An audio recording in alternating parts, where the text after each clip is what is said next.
Oh, lovely. Hey, it started after. It started about 5 seconds after I screamed stop. Okay, so nothing about lollies.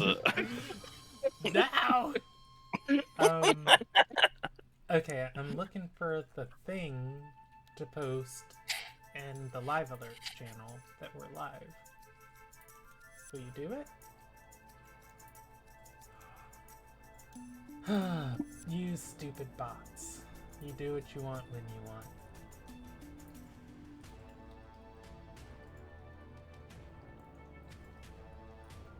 Okay, that's gonna drive me ballistic. Oh well. Hey, Sunrise. Can I ask you if you see a message in the live alerts channel to publish it? Thank you. Oh god, I was just about to start. Look at it! The stupid bot. I'm sorry. Alright, here we go. Scuff. Hello, and I don't make the bots. I just tell them what to do, and they decide to do it when they feel like it. Fair. Let's get off of a page that isn't a spoiler. There we go. Hello and welcome to the Ilderon Tales. This is the Seas and Skies campaign, Saga 1, episode 14 of their campaign. We are playing Dungeons and Dragons tonight. Everything you are going to see is live storytelling, and the cool thing about this is the story can go in any direction. There is something on my screen that is going to drive me crazy, and I will fix it midway through the session. If you're under the age of 14 and you're watching, stop and talk to your parents, because you're going to see content that's inappropriate for you. If you are unfamiliar with the setting, it is our own homebrew setting that we have built. Normally in the first couple episodes, I give little tidbits about the setting, but since we're so far in, you can just go to www.ilderontales.com and read all about it and click around on the website. There's a whole document and things talking about stuff. Let's jump into our recap. Alright, so this group's last session was on the 6th of Servant. The party had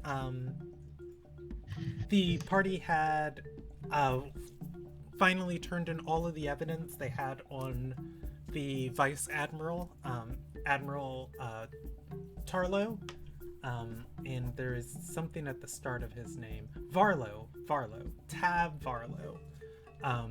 Vice Admiral Tav Varlo Niren, and the Admiral of the port, Nebi Alarai, said that she would conduct an investigation on the information the party had sent out. You all celebrated through the evening and woke up the next day to go about your duties, heading all around the city to wrap up your various affairs and get some beads on some new crew members. One of which that you had your interest on. There is a Ironwind pirate in town hiding out. Meek gave you guys information on how to find her. She was hiding in Meek's dead sister's ex-lover's house. That man revealed himself to be a Heimsdale naval officer. Did anybody get his name in anybody's notes?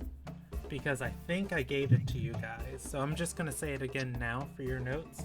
His name was Gokro, and he was a officer of the Heimsdale Navy. Oh, hey, thank you, Wiz, for the sub. That's beautiful. That's Jeff Bezos's money. After that, the party went looking into Kuyo's shop and just making sure the Admiral's investigations weren't spoiled by people with other interests. After ensuring that Kuo gave the information, Vice Admiral Varlo, the only thing that is missing is a sword that Kuyo traded to the Vice Admiral, or traded from the Vice Admiral, in exchange for information that was then robbed and stolen from her shop. You all recovered the sword from Mayago, and it was in Golden Wind's possession when you had last checked.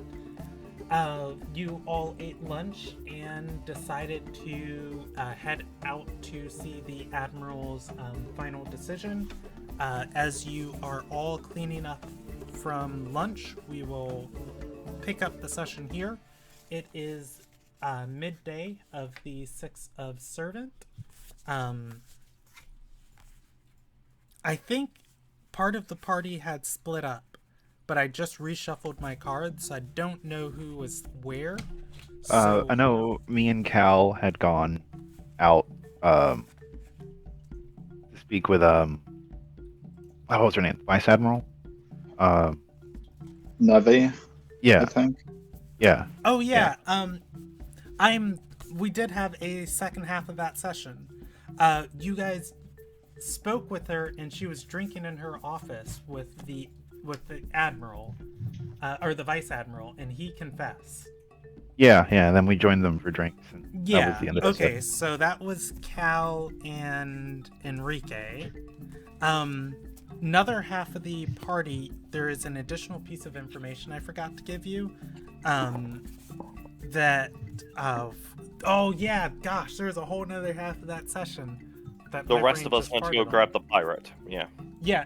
Yeah, it's kind of fuzzy, but could you... no, Anyone that remembers kind of the end of last session, can you kind of recap a tiny bit more? I kind of need a little help. So as you guys were coming back to your ship, some major things did happen. So you already recruited the pirate, and she is set up as your navigator. She will get you Oh, guys yes. back into the Eastern Straits. That said, she has a weird crystal rock on her that she is keeping every ounce of her attention on. And then you guys got 3 other pieces of information. She has maps pointing to the not the center, but to essentially a nowhere spot out in the ocean off the coast of Litris. In addition to that, the Gaiori have made their final attempt to trade with you, and it is out of the hands of the scholar now, as the Gaiori are trying to learn a spell that Cal is aware, or that Cal Bahari knows. They have said their next interactions with you will be violent. We also did make the Admiral aware of that. Yes, and the Admiral told you as long as you're sailing in Heimsdale waters, in Heimsdale ports, you'll be safe. The next port you guys had your eyes on was Nortvigar, and then there was one last little... your navigator has informed you all that if you're looking for more sailors, the Gaiori are running a prison here in the South Seas. Her mission and how she got stranded here was she was trying to find out where it was and gain access to it. She has the ability to access it and knows where it is, and has offered to lead you guys there if you want to do a prison break. So, and there was one last thing. Ina, this is the weird part of the session. The crystal that your navigator was holding, as Ina asked to look at it, Ina wild magic surge and sneezed into another timeline, and another person in another body. Yeah, that happens sometimes. He became Nicolas Cage. Yeah. Ina, you got some names I believe I gave you. One was Eileen, another one was Lady Akadiris Kralos, and I think, did I give you a third? Yep, Nadia Brem. Did I give you her title? Okay, Nadia. Okay, yes. Alright, with that is everything. DM? Yes. There is one thing that still needs to be sorted, technically. Yes. What's up? Golden Wind. Oh yeah, I am completely aware. Golden Wind has left you guys a parting gift. As your eyes turn towards Nortvigar, and everybody is gathering up to depart, Golden Wind is going to gather his things, write a letter, and dip off as people's attention are elsewhere. In his letter, he says that it has been amazing traveling with all of you. He's not ready yet to go see the Council of Displaced People because he doesn't want to risk going back to his fire giant. The barrel of blasting slime in his room is tipped over and it is empty. On what was Golden Wind's bed, there are 6 metallic spheres. They are bombs Golden Wind has left for you all. If you open up the Captain's Curse, I added 4 attacks to the Captain's Curse. The ship cannot make these attacks. These are the different types of bombs Golden Wind has made for you guys. Essentially, you have 2 simple grenades, 2 very powerful grenades, 1 potent grenade, and 1 deadly grenade. All named Yarn Ball, Rat Ender, Bye for Meow, and Hiss of Death. Lovely. Thank you for that little laugh. Well done. Well done. Wonderful. If you want to put any of these in your inventory, just subtract from the bottom of the inventory sheet of the ship whatever one you take, and then you can copy the attack onto your character sheet. The last thing I will say, because I'm talking a lot, as you all are looking for Golden Wind and you go in his room, the Niran Saber is on the desk with this letter. Unfortunately, Golden Wind has left a few knickknacks behind. There is 1 pressure pin that looks like it should go inside of these grenades that is on his desk.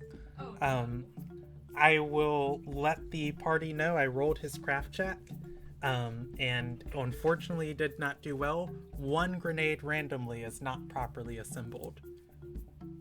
Oh wow. Maybe we should sell them. Just wondering, what about, did Ina take back the Valpia pieces, or were those left in the bag of holding? No, I have the She confiscated them from him because he kept playing with it. Yeah. Did we ever take away the bag of holding, or is he taking that with him? He took it. Damn. Well, the bag of holding was a character feature for him. It wasn't a but party petty, thing. like petty theft. I just Alright. mad that I don't have the toy. You know what? I will throw you all a bone. He has left the bag of holding, but unfortunately, without him, it is not a bag of holding. It's the bag that holds stuff. Yeah. Right. Jackal does not have a list on his character sheet of what was in there. Were you guys keeping it anywhere else? He had the sword, I remember. Yeah, I had the just sword, but that's remember been sorted. The sword and the Valpyr dagger. Valpia, had the it blasting anything else. powder. Oh, he also grabbed a bunch of stuff for making healing potions. I'm not Yeah, sure if he those are actually in the finished ship's it. inventory. Oh, okay. Well, now someone else is gonna have to learn alchemy.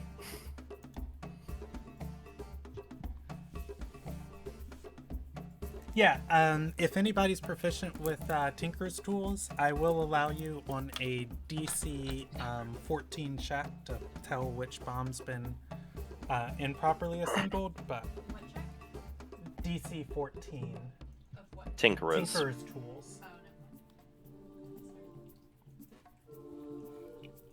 I'll let you do it on anything else, but it's going to be a much higher DC, like 25, without the appropriate tool Can I set. do history? Because I've seen him assemble bombs before.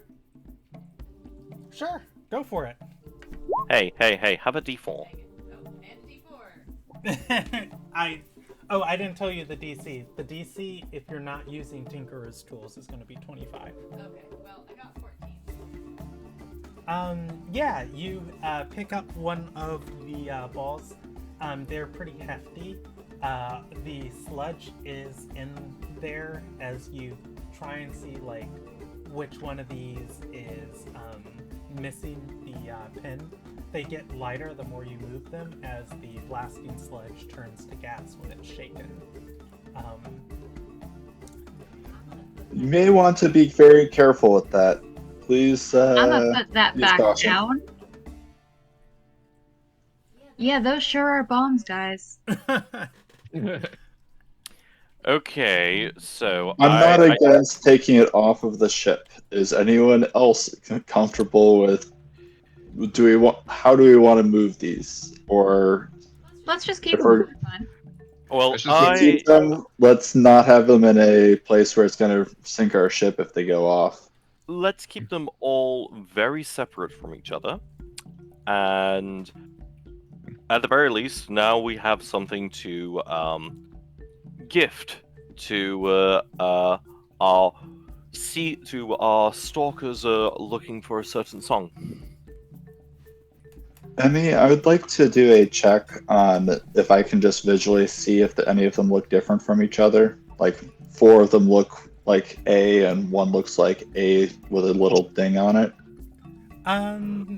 Yeah, and are you trying to see like, are you still trying to figure out which one's broken? Yeah. Okay. I mean, I'm trying to see if any of them look out of ordinary. All of them do. I'm gonna give you the same check. It's DC 25 if you don't know, what you're doing with these things.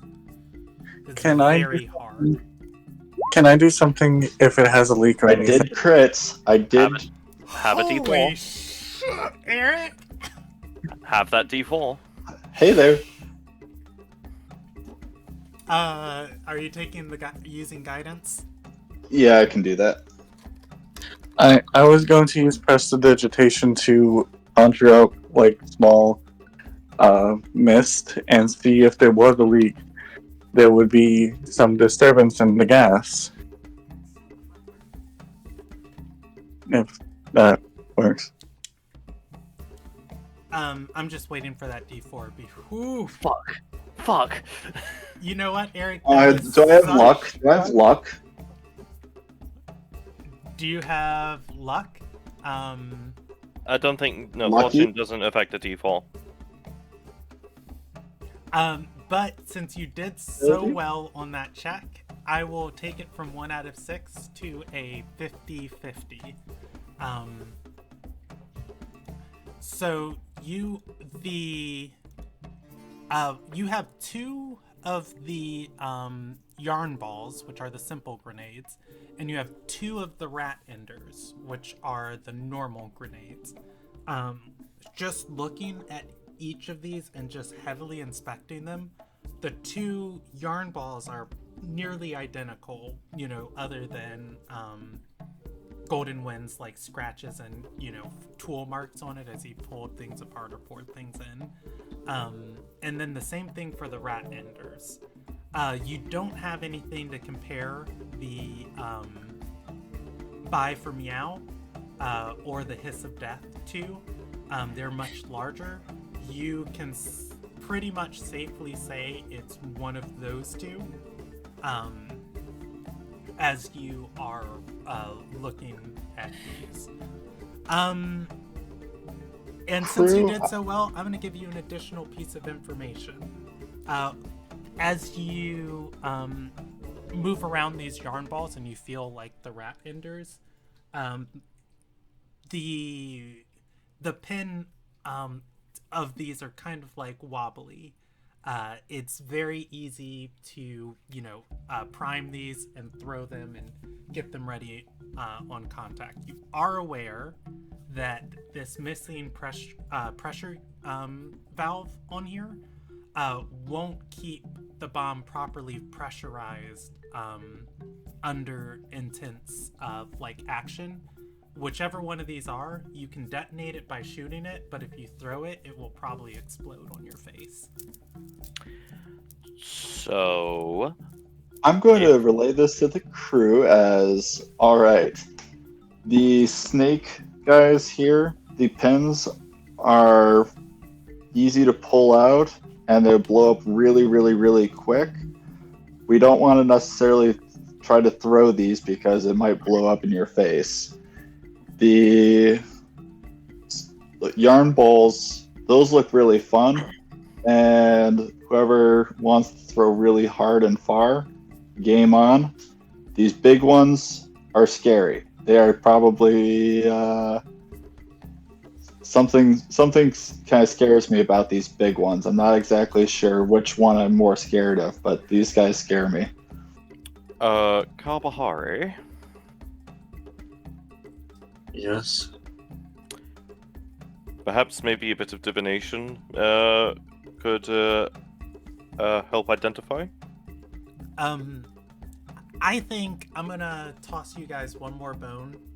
Just because, one, I think Nefria did so well, and two, I didn't plan for this to be like a big thing. Nefria, out of these 50-50s, you will have the additional knowledge that you know which one is missing the pressure gauge because the pin will be taut if you try and pull it out. If you want to test for which one it is, it's going to be a DC 7 sleight of hand check of you're basically trying not to sneeze as you're pulling it. Deal. Which one do you want to try first? The right one, the right snake one. But before you do that, The right snake one? The hiss of death? Hiss of death, I think. Okay. Go for I it. literally have, for the record, a 6 for sleight of hand, so oh, okay, that's fair.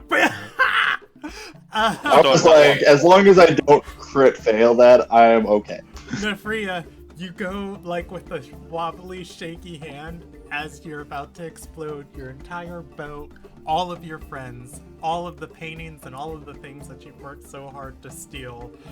And Goldenwood would be so proud. as you touch the pin, it wobbles up with your finger. It is loose, and you let go. You can comfortably say the bye for meow is not able to be thrown. Bye for meow needs to be used in a strategic way. We will not be able to throw bye for meow.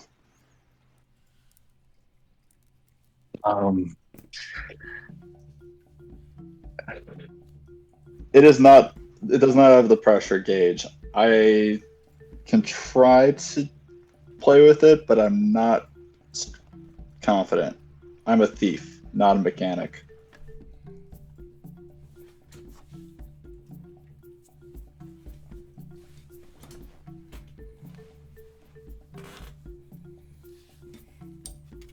But for the time being, it doesn't seem to be a threat.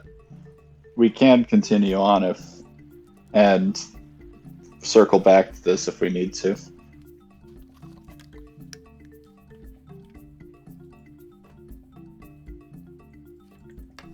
I'm fine with that. I Yeah, let's very go. much would like to go save some new crewmates and have them indebted to us. I would love to initiate a jailbreak. Sounds like fun.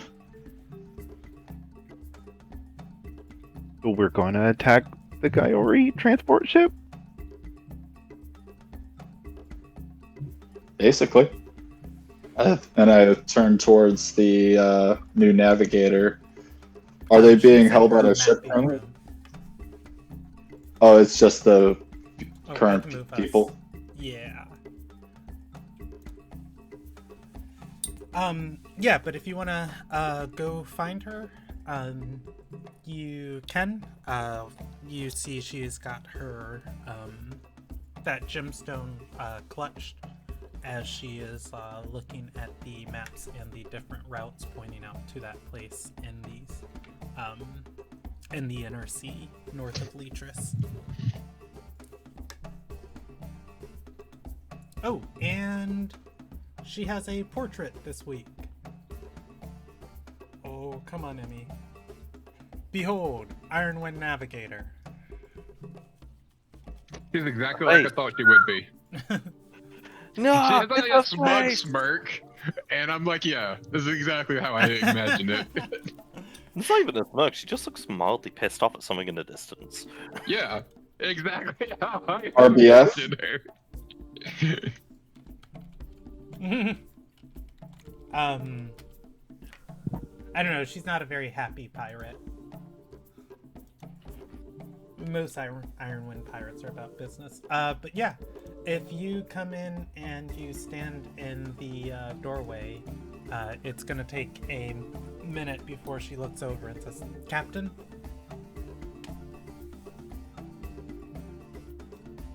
Yes? You're standing there like you need something. Yes, I would like to discuss our course of action. If we're going to be acquiring some new crew members and freeing some convicts and having a jailbreak, we need a lot more information. Can you join us in the center room? She'll nod and roll up one of her maps off the table and follow you guys out. I don't have a D100, so I had to go grab it. Hey, love, do you have a dice box over there? No? Okay, I'll roll it on my plastic table. Oh, you mean the dice tray? Yeah, I don't know It's where on it's the at. bookshelf. I don't know where it's at. Okay. And I want to make sure that Feivu is also there and that majority of the crew at least is in earshot of what's going on with the jailbreak. It affects everyone. Okay. If you wait a minute, eventually, Feivu, Lin, and Meek all make their way to this main dining area. Cargo hold.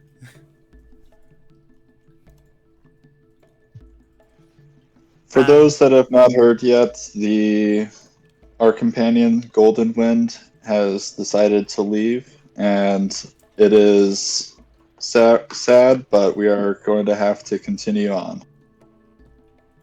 That's what that explosion was.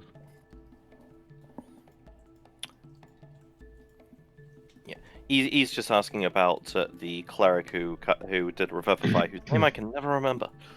Lonley. Landley, yes. She went back to the not Kraylor's Fist, Wetchard's Fist, earlier today.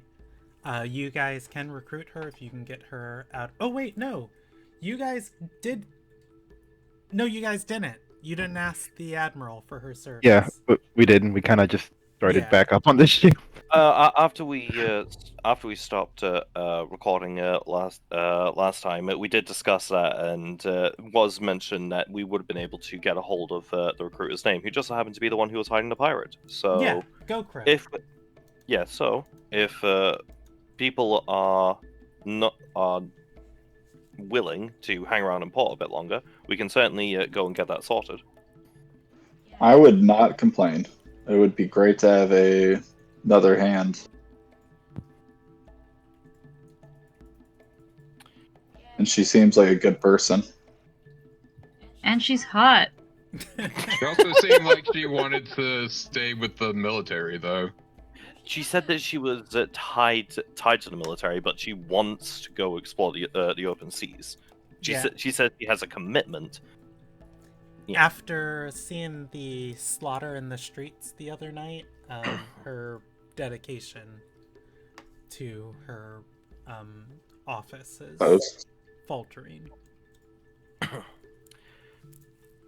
Well, if that's the case, I don't mind going on a little trip. Who wants to join me? I'll go with you. Try and Sure. convince The holy men are going to recruit the holy girl. I'm not holy. We should talk about I putting feel as fables in captain, I people. might be there. No, you stay I'd like here to come and along. figure out where we're going next. We'll go recruiting. Yeah, Okay. us two Okay, are the least sounds great. invested in our next destination, just in general. So All right, so Perfect. Tuer and Sounds Rodrigo great. are going, and I have the horse. and I was curious why there was a horse on top. That is my summoned steed. I That's the therapist. How dare you? legitimately, out of character, I was confused as to why I was on the ship. Randomly, when the last session, it was Golden Wind, me, and We time skipped a couple hours because Well, I forgot about that. I'm trying to remember your character's name, Ramon. Oh, I'm sorry. okay. Yeah. We time skipped a couple hours because I forgot exactly how we ended the last session. That's fair. I thought we were going to be talking to the recruiter to do that, but that's fine. Time skip is fine. I didn't know. Oh, let's Time go to that the. allows me to trance and get rid of my exhaustion. Honestly, okay, fair enough. Okay. However y'all want to do that, we can. What did I miss? Sorry, just Golden Wind exploded on ship, and Team rocketed himself off the ship. Golden Wind left, not wanting to go to North Vigar. Okay. He's processing his trauma from, the revolution. That makes sense. I don't blame him. But yes, we'll be going. You all have fun determining our next course of dying. Okay, so out of character, real quick. Who all's going, and who's staying here for navigation thing? Tuir I'm a- and Roriku are going. Ina, Kalbahari, Enrique, and Nafria are staying here to talk to your navigator. Okay. I'm going to.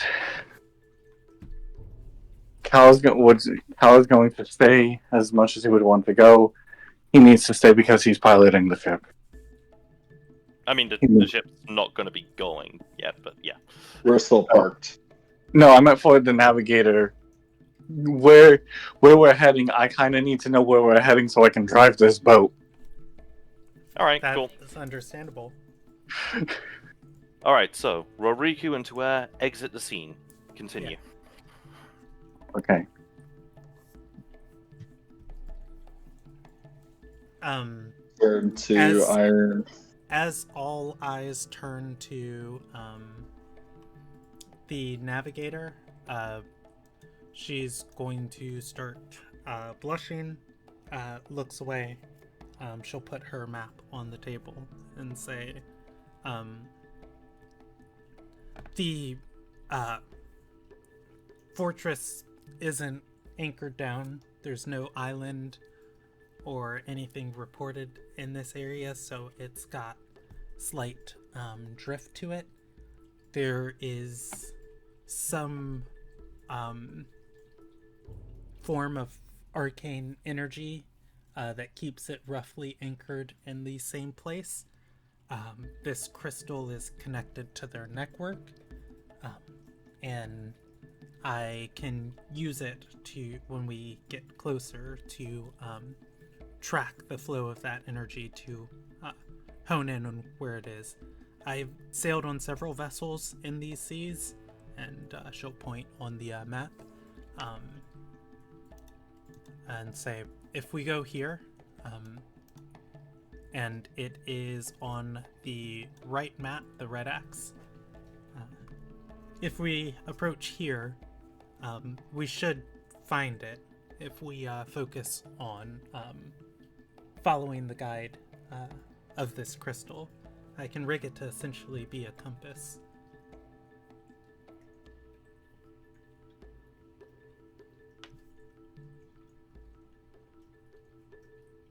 Nefria will turn to Fevu and say, "Are you ready to get some more helpers on board? I'm sure you're tired of having to pull my weight."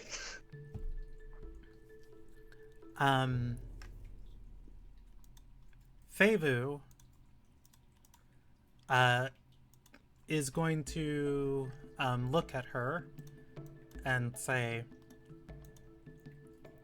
I don't trust her.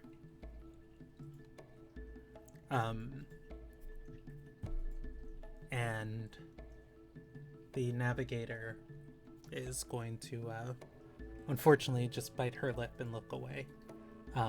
If anybody wants to roll insight, you can. I won't make you guys roll to tell that she is withholding something. Oh. Can I roll an insight check? Well, so here's the thing about that 6. She rolled a 7, so you are gonna lose that, Nefria. Yeah, you can, Cal, if you so desire.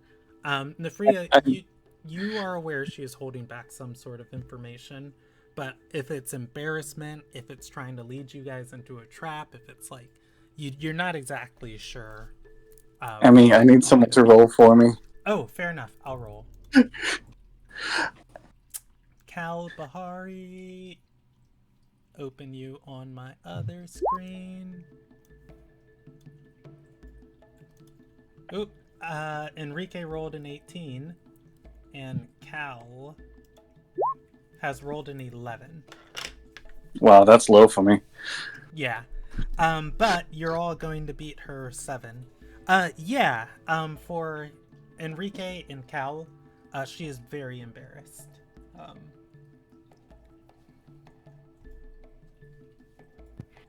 Is there something you want to tell us about this? A little more information?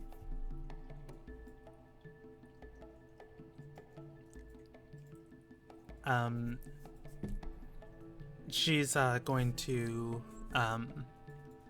point to the map, look away, and say, "Have more." Can I roll? Speak up now. Can I read her lips, or is she facing away from me?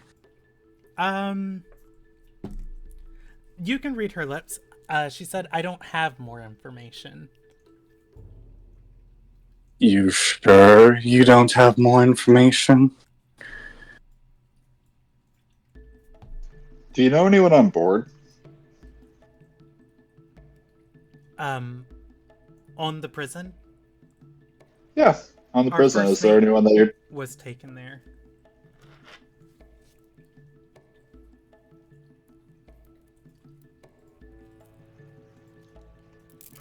Is that why you're trying to get them? Is that the only reason why you're trying to get there? She says, yes,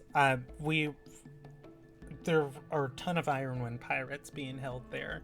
The Gaiori have expanded out into the seas.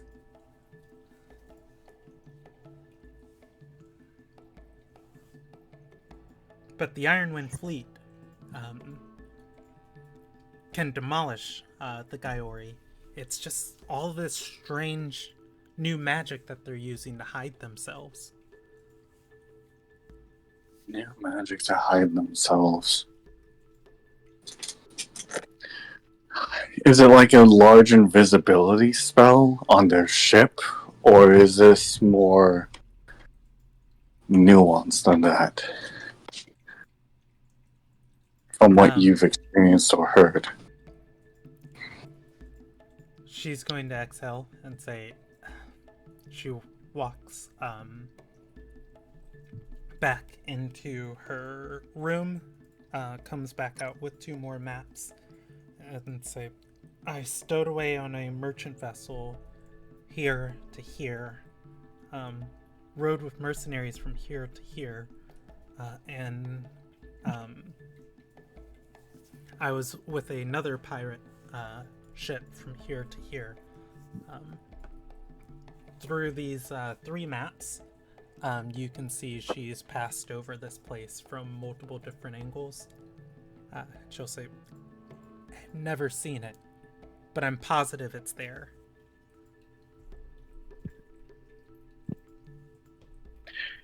I'm gonna do something out of character, or verbally. Probably gonna try something stupid. Can I roll a check to see if I would know of any kind of magic that would deter, that could force Cal, you have been on the surface for 3 weeks, right?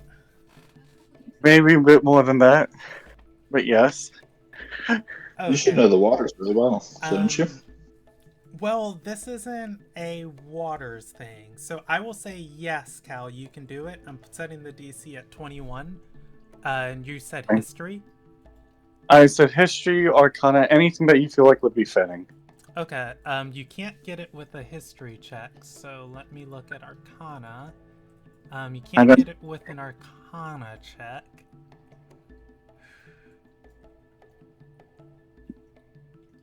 How's your nature? I can do nature or I can do survival, considering I used to also with I am gonna roll arcana for you, and only on a nat 20 will I give you any relevant information. 17 is not bad.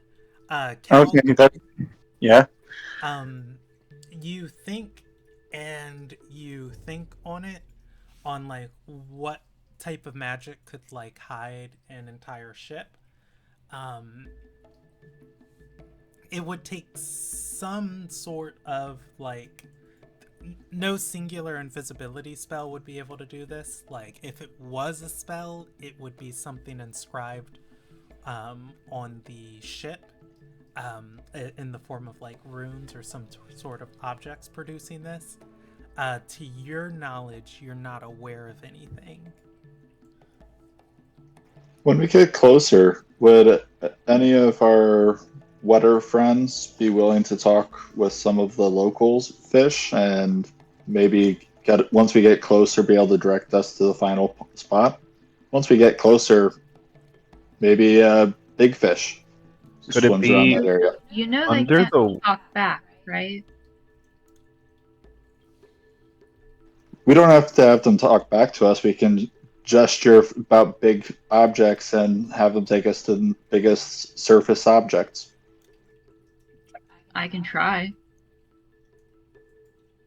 We're looking Just a for thought. the actual prison or a boat. I think it's a kind of a hybrid. It's a She's prison going boat. to say it's a stone structure, just as tall and as intimidating as any other fortress. Ooh, I'm Could it- even more excited. A floating island that's invisible. Could it go underwater? Fortress.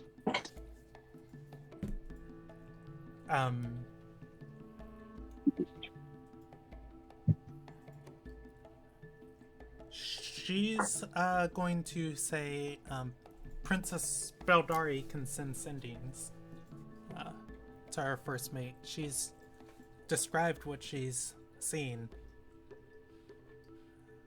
I'm confident it's there, just haven't quite found it yet, but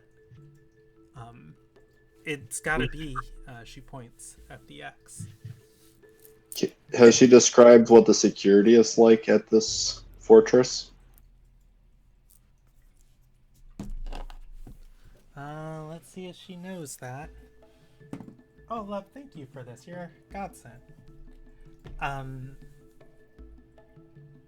She'll shake her head and say, from everything we can tell, the fortress is guarded by its port.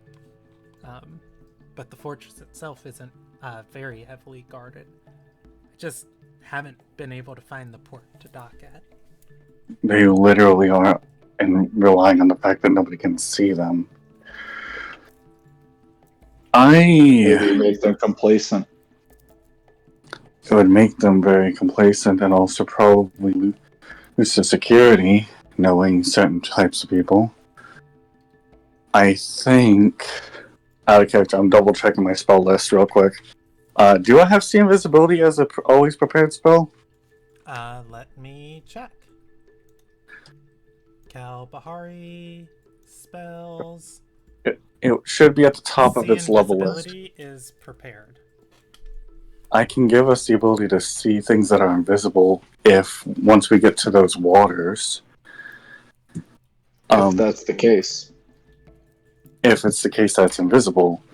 If it's the case that it's being cloaked by something stronger. Well, We may have to audible what we do. Not the end of the world. mm-hmm. And if anything, there are ways to see things that are that don't want you to be seen, that don't want to be seen without spells. You With just our need to current crew, about how far would it take to get there? I'm sorry to cut you off. I'm sorry. It's okay. Just thinking out loud. Let's see. I will grab a unit. Let's drag this from here to here, 167 miles, and go to the calculator. This is gonna take me a second to type in. I've got that travel What calculator. But... While you're calculating, I'll talk. I don't think we want to try to attack in the pitch dark black in a place where we've never been. I think probably first dawn when their people are maybe just out on a shift change. That's most common time for a shift change is around dawn. Maybe just before dawn. It is a half a day of sailing, 11 hours from your current location. And that is with no modifiers to the sea or wind. So, presumably a little bit quicker, if your navigator can properly guide you.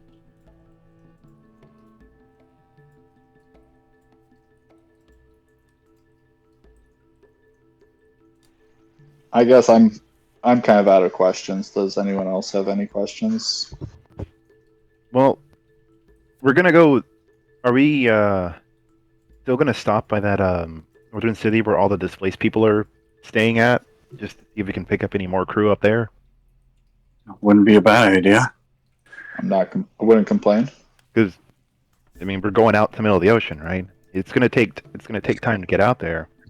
Having more crew to help things run, especially if we have to get off, go fight, right, would be good. Even if we fight in the middle of the night, I can give some people the ability to see like I can. A few extra bodies will not hurt us. I'm 100% in favor of stopping at the displaced village.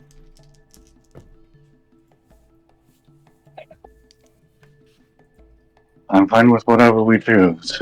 Just point us in the direction we're going. Where on the map is this village? It is North Seagar? Yeah, up somewhere up there. Okay, it's just on the same island as us on the north end. Yeah, let's see. There it is. We're down here. You go up there. I thought we were in the green circle right now. We're at Richard's Fist. That's what I meant. Yeah, we're here. We want to go up Oh here. yeah, so it's just hop, skip, and a cadoodle over there. Yeah.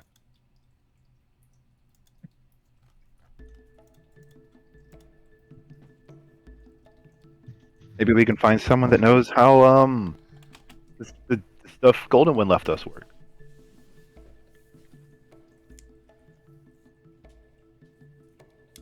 If we could only be so lucky.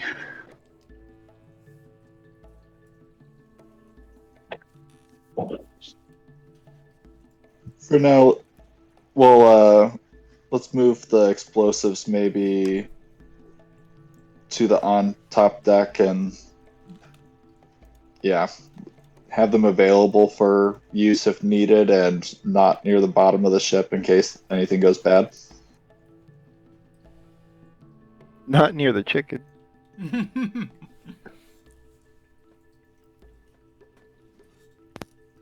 Keep it away from the chickens. Yeah, you guys can move the explosives to somewhere less problematic. Well, since Goldenwind's room was the room next to Chicken's anyway, who's taking that room?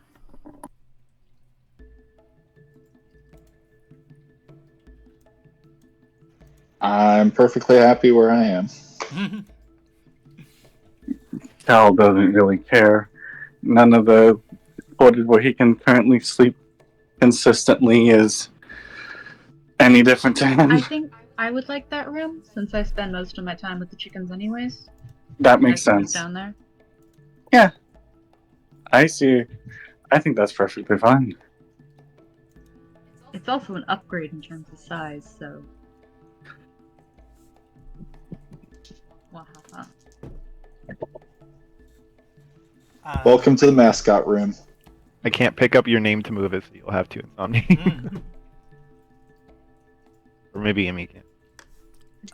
What layer is it on? Oh, okay.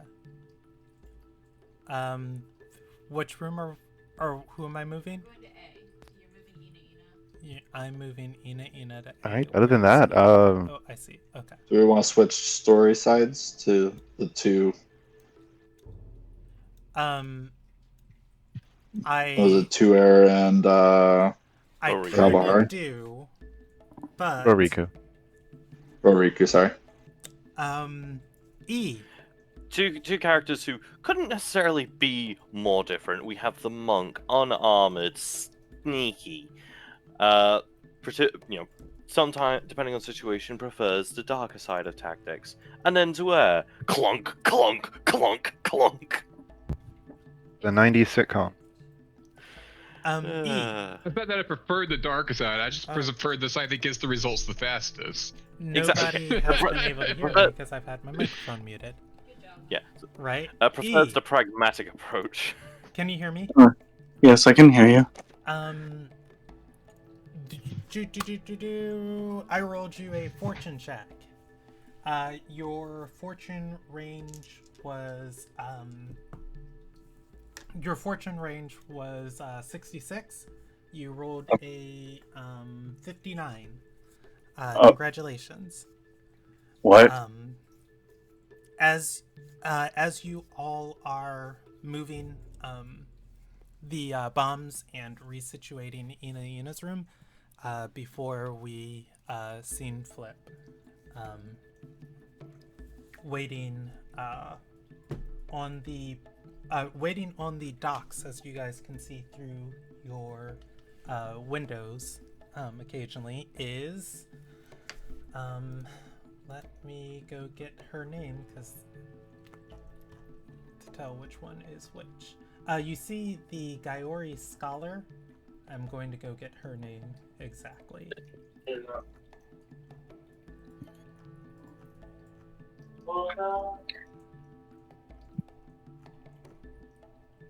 Because you've met her way back in session 2. I don't think I know she probably did introduce herself, but we've never really cared enough to remember. They've always been a pair. Neonelia. She is waiting on the docks, looking side to side. She takes a step towards your gangplank leading to your ship, stops and is fiddling with her hands. I'm going to. Before I'm. she Go- finally starts climbing aboard your ship. I'm going to stand at the top of the where she's going to be climbing. What are you doing here? She's going to look up and say, I didn't join the Gaiori for war. It's a new age in Undar. Dexra doesn't know that I'm here. Can we I am talk, rolling. just you and I, please? I'm rolling an insight check. Go for it. Can you roll it for me? Oh yeah, that is me. I'm just gonna roll. Well, I'll roll with your sheet, because your sheet has your bonus on it.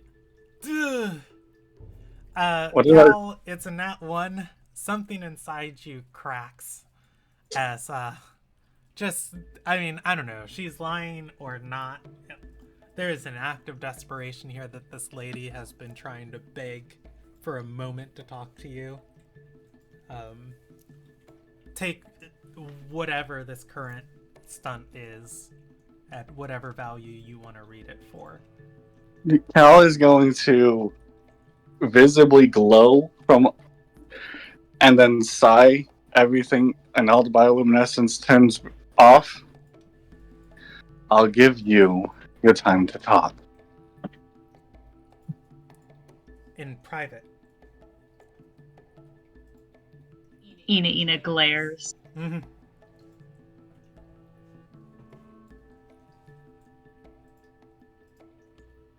Do Cal you is going- greet in private, Cal?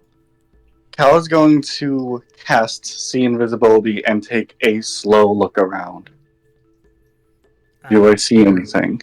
You don't. But she's going to take her necklace off. It is one of those small fragments of crystal that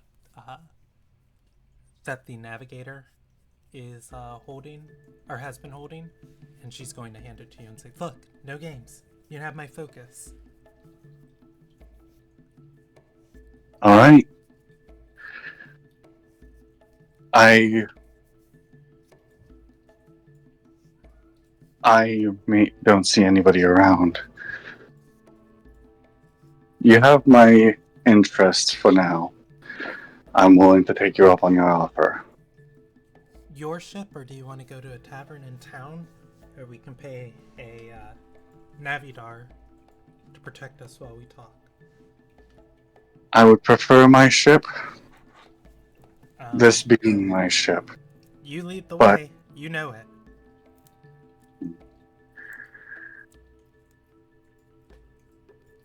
Cal is going to lead her to a quiet spot in the ship. I will. If you would like to use my quarters, you may. It's on top here. I appreciate it. While they're talking, Ina is going to climb up to the deck and keep a lookout for anyone else approaching the ship.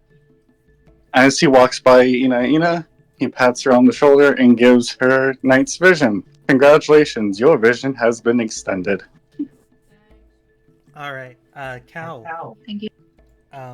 As you go into the captain's room, she's going to start pacing and say, "I was curious as to why this was so important to the Grand Arcanomancer's plans, and why it was so important to the Asatar's plans, learning your spell. And I know that Undar has been expanding out into the sea and that it could be helpful for our entire nation, but I did some digging and investigation into our network. It's a net. It's an entire net. If you were to give us that spell, our crystals, our network could cast that spell regularly, and ward all of these creatures in the inner sea and shores and in waters to any port or region. Talking to the Arcanomancer, her plan is to use it to make some of the most vulnerable positions of Undar unpassable. Too dangerous for any ship or crew to sail through. But she shakes her head and says, "The Asatar has other plans. I'm sorry I was a part of this."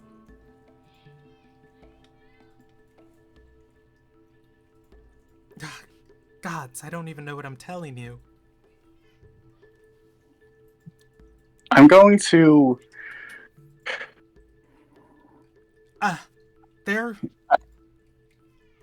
I know the solution. They're going to not only kill you, but drag your soul back and either extract the knowledge from your corpse or from you willingly.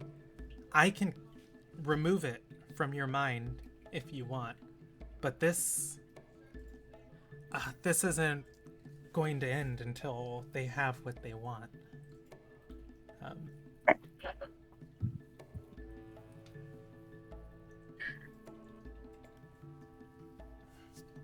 You want to remove the spell from my mind, so that way they can't get it.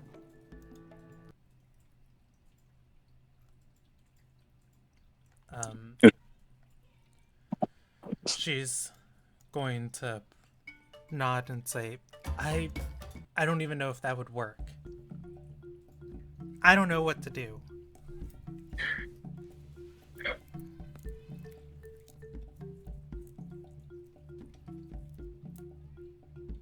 I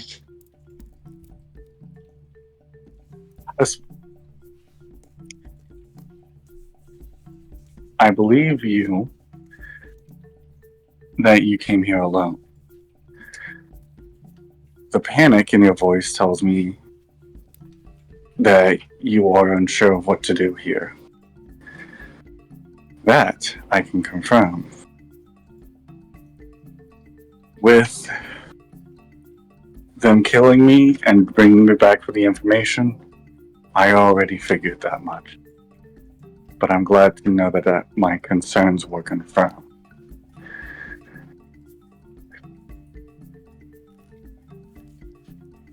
That being stated, I'm going to ask you some questions that might seem irrelevant at the moment. What are your plans to do after you had gotten off this boat?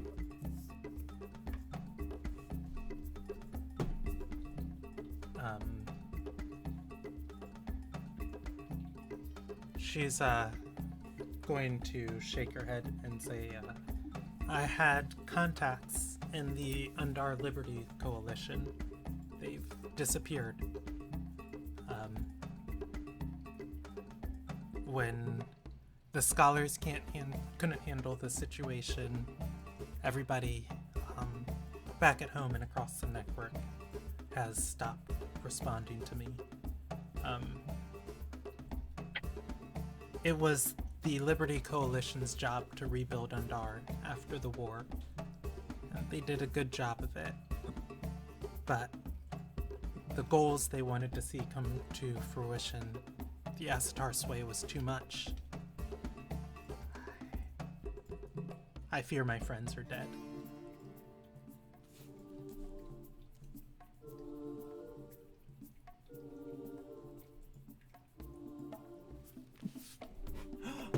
You're from the deep sea. You don't even know about Asatar Barina Girius. Cal will shake his head. No, I do not. She's the most powerful and terrifying woman you'll ever meet. A sliver of divinity can turn your own soul to work against you.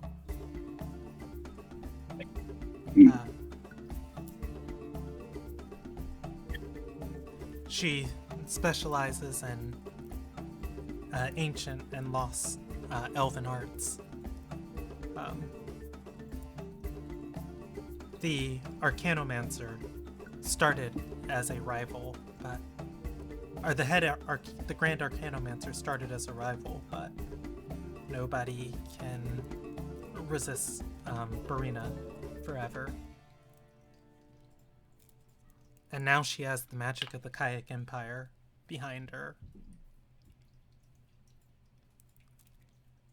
I'm unfamiliar with the Kayak Empire. Floating cities, ley line networks of arcane matrices that will cast spells for you. If it's been researched, if it's been added to the network, anyone with it can access the knowledge and the ley energy there. They could power their cities and civilizations in ways that Cedal could never imagine. All of it was hand-guided and hand-directed by a god, one of Alilia's chosen servants himself. Which one? Diamedith. And Undar teaches that Diamedith destined Barina, or Asatar Gaius to take over and lead, and where he left.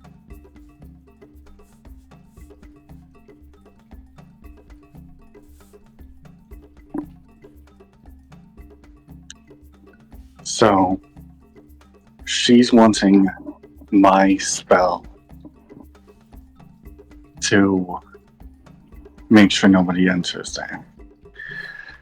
And she's a god, according to you. Or a descendant of one. If the Grand Arcanomancer is to be believed, it's to create a defensive net around Undar. And to drive pirates out of the water. But something like this, if you can control where all the sea monsters go, herd them and directions, there's nothing that stops her from loosing them upon the shores of her enemies.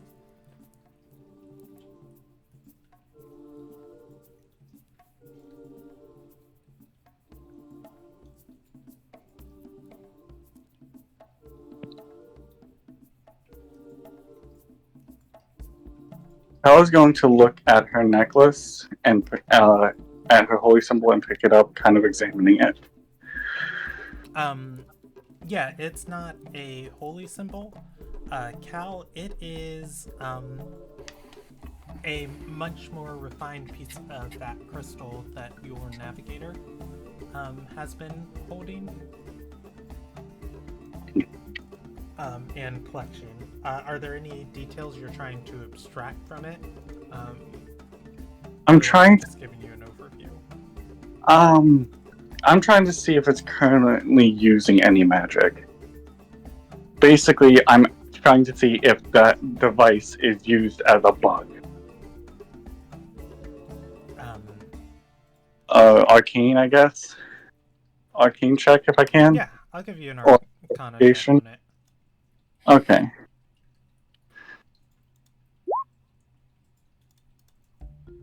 Not I one also of your don't- best skills, but a 13 on the roll. And actually, that's better than what I was expecting. Mm-hmm.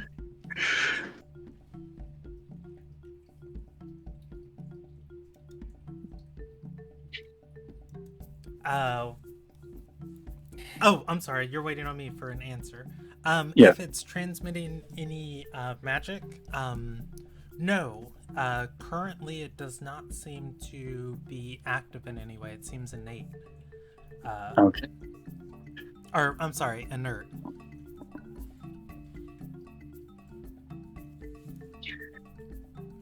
Hmm.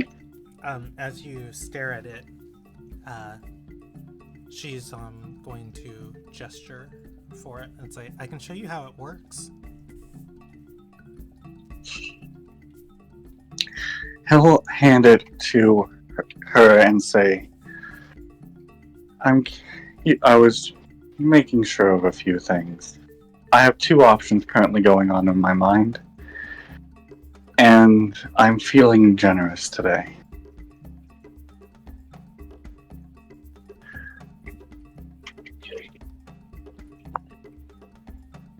He hands her the item. Okay, she'll take it and tie it around her neck.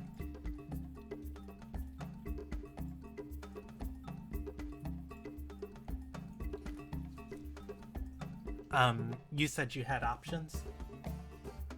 Yes, two options that came to my mind immediately. And the one I'm currently slightly leaning towards is having you help us, if you're willing. Help us on the cruise ship. Possibly be able to help us do research with information we do have. The only thing I would need you to do is to completely cut off contact to the guy Ori, which I know might be a little bit difficult for you, which is why I'm not fully committing and suggesting it yet. Because you would also have to convince everyone else on the crew, not just me.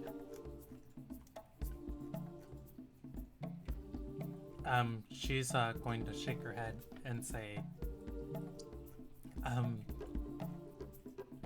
join your cut off on Dart. No, of course not. I'm not even here to join you. I've never parted from my goal that that the Liberty Coalition gave me. It's always been my goal to improve Undar. I just don't want your corpse to make it worse and empower the Asatar any further. I phrased things poorly. I'm sorry. Talking isn't always my strongest suit. What I mean by that is cutting yourself off from those who have been hunting me, who have been searching for me, and helping us get back at them. You would still be able to help Undar in your own way once it's all over. You wouldn't be able to use any of the magic that I would be using. But perhaps you might be able to be useful in helping me understand it better. That is, again, proving that you're not going to backstab us. Because, may I know, there are fates worse than being brought back.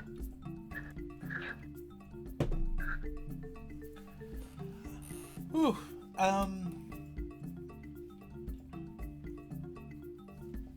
she's going to think on that for a long moment before she says, what's the other option?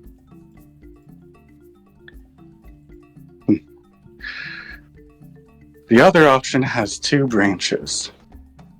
Either you leave and I utilize this information, and I suggest that you avoid this as much as possible, and I give you the hint to really, really stay out of our way as best as you can. Because if it's an AoE spell, I can't confirm that that ship is staying afloat. Or, if you end up backstabbing me, and we hear that you helped reveal any information, I can't control what a single member of my crew does to you.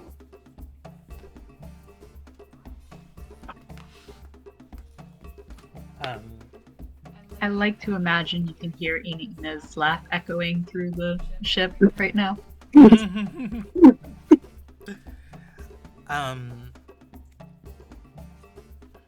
She is going to say, I have a alternate idea. If I'm you'll listening. permit it, a contingent to protect both of us and both of our goals. I can cast a contingency spell on you that won't activate until certain conditions are met. Should you fall into the grasp of the Gaiori, it's your body and your mind that I worry about. I could have a spell that would destroy both.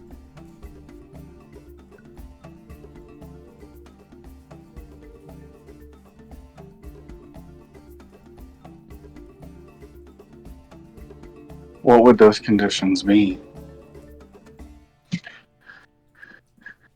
Specifically. If you fall and you lose all life, and a Gaiori member tries to resurrect your corpse,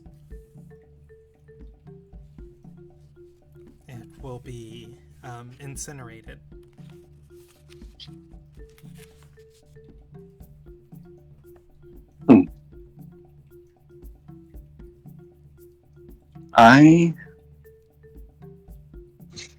I can agree to those terms. I could see myself agreeing with those terms.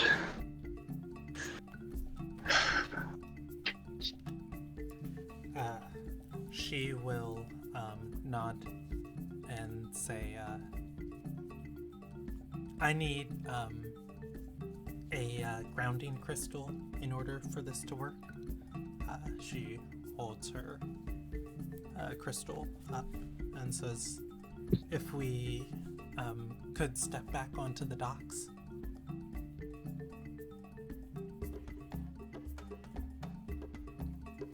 I'm going to make one more insight check to see if this is a ploy to get me off the boat. Sure.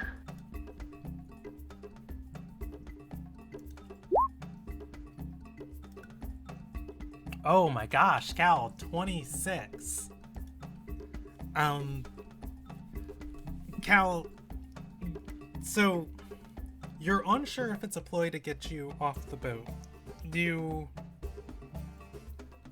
feel that this woman is at the edge of things available to her? If she's been being honest and earnest with you, which you feel that she has, you don't believe that this is a ploy. But in addition to that, I'll give you another contingent, or not another contingent, another little piece of info. It is an opportunity to see how Undar magic works.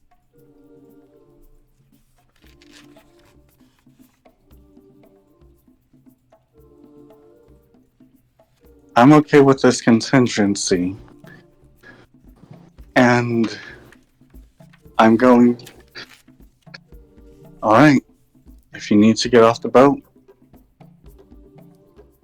as surprising as this is for me to say, as this might be for you to hear, I trust you in casting this spell.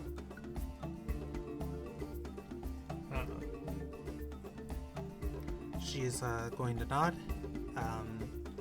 and you two can leave the boat, walking by other crew members.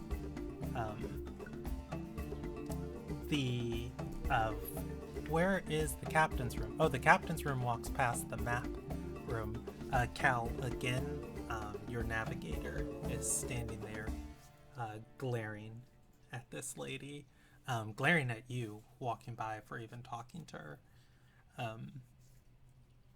As you guys leave the boat and go back to the docks, she'll lead you to a path between two buildings that is graveled. And she'll kneel down, taking another crystal out of her pocket. This one is about 6 inches in length, and she is going to dig it into the ground. After it stays for a moment, it's going to begin to glow. She'll use her own crystal and say, she'll cast a spell activating a flux matrix in it.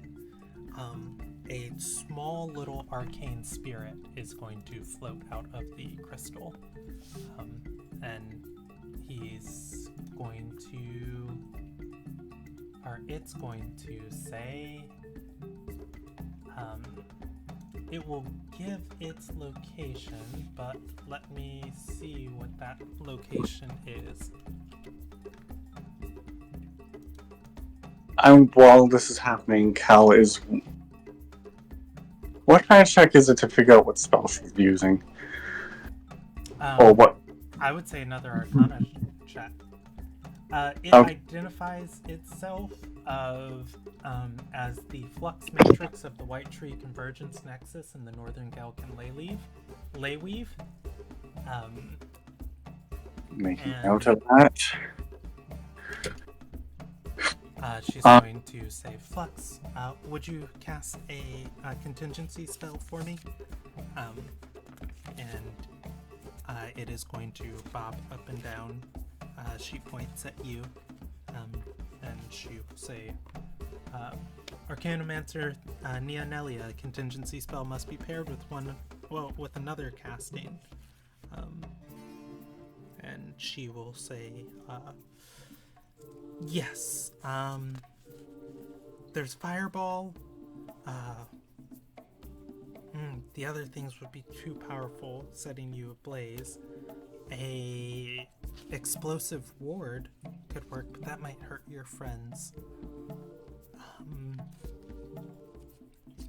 How about a scorching ray? All three aimed back at the corpse. And Flux is going to say, certainly. It is going to bob around you for a moment. The crystal on the ground starting to glow more and more. After it finishes its somatic components, the crystal is going to expel the spell energy, and presumably the contingency has been cast. The Flux is going to go back to her and ask, is there anything else you need? She's going to say, no, please charge for now. Certainly. The little arcane spirit is going to go back into the crystal. Can I make that Arcana check? I need somebody to roll that for me. Oh, yeah, I thought I rolled it for you, sorry. I can see. I can't see if it's been rolled or not. I didn't. 10E, give me a con check. Okay. As far as what this thing is,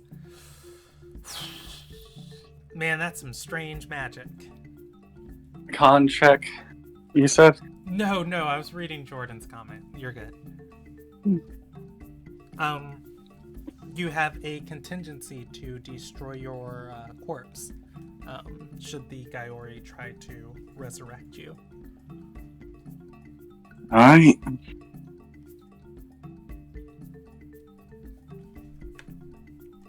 I thank you for doing this. As much as my crew is probably going to chew me out for it. You have my appreciation for keeping the wrong spells out of the wrong people's hands.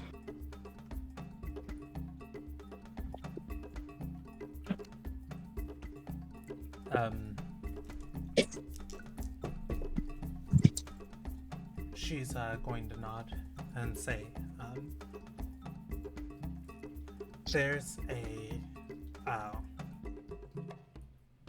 there's a ship of knights, Gaiori knights that have departed Solhari. It's a fortress north of this island. If I was you, I would take quick waters and find places to hide.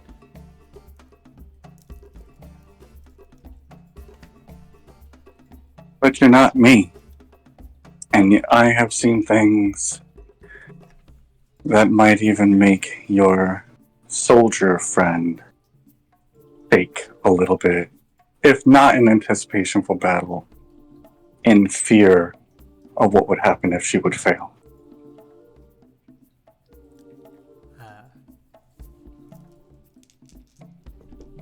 She's going to nod and say, please don't tell anyone that I was here.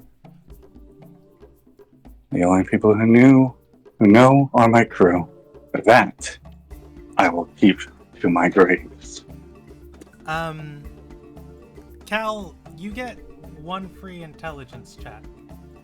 Okay. DC 9? I think. Okay. I do that, yeah. Alright, make me roll, please. 16. Cal, she knows about the fortress north of here. Yeah.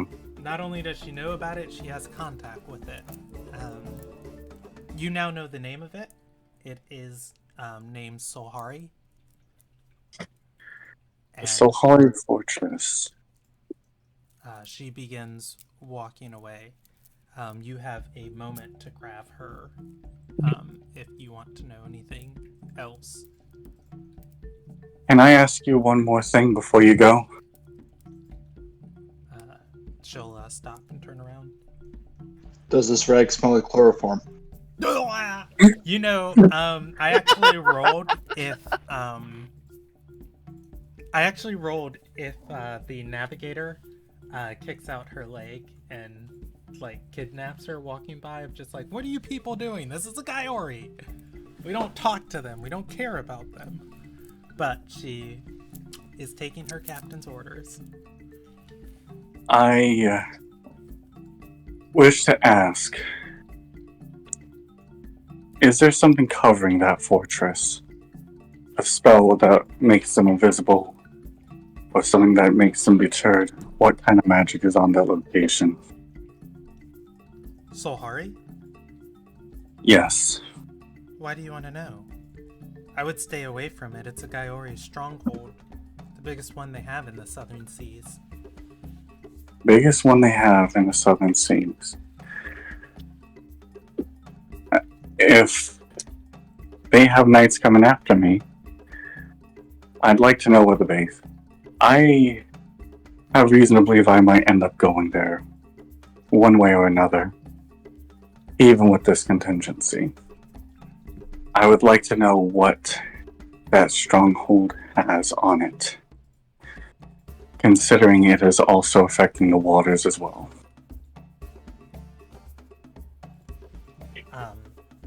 She's going to nod and say, you might think it's hidden. It's in a abandoned cloud giant fortress. It's literally a floating island. And she's going to shake her head. With the cloud giant runes, you would never even see it above you. It's not necessarily invisible, but it's not accessible unless you go through the port to get there.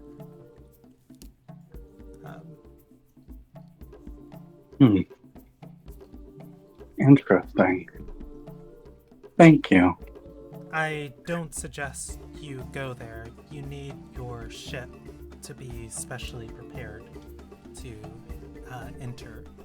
She'll gesture to your top deck and say, everything below deck needs to be sealed, and you need a way to steer your ship while not being on top of it.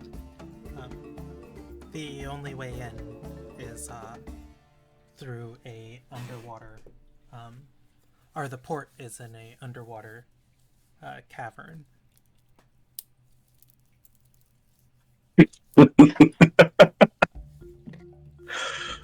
Whoa. There's special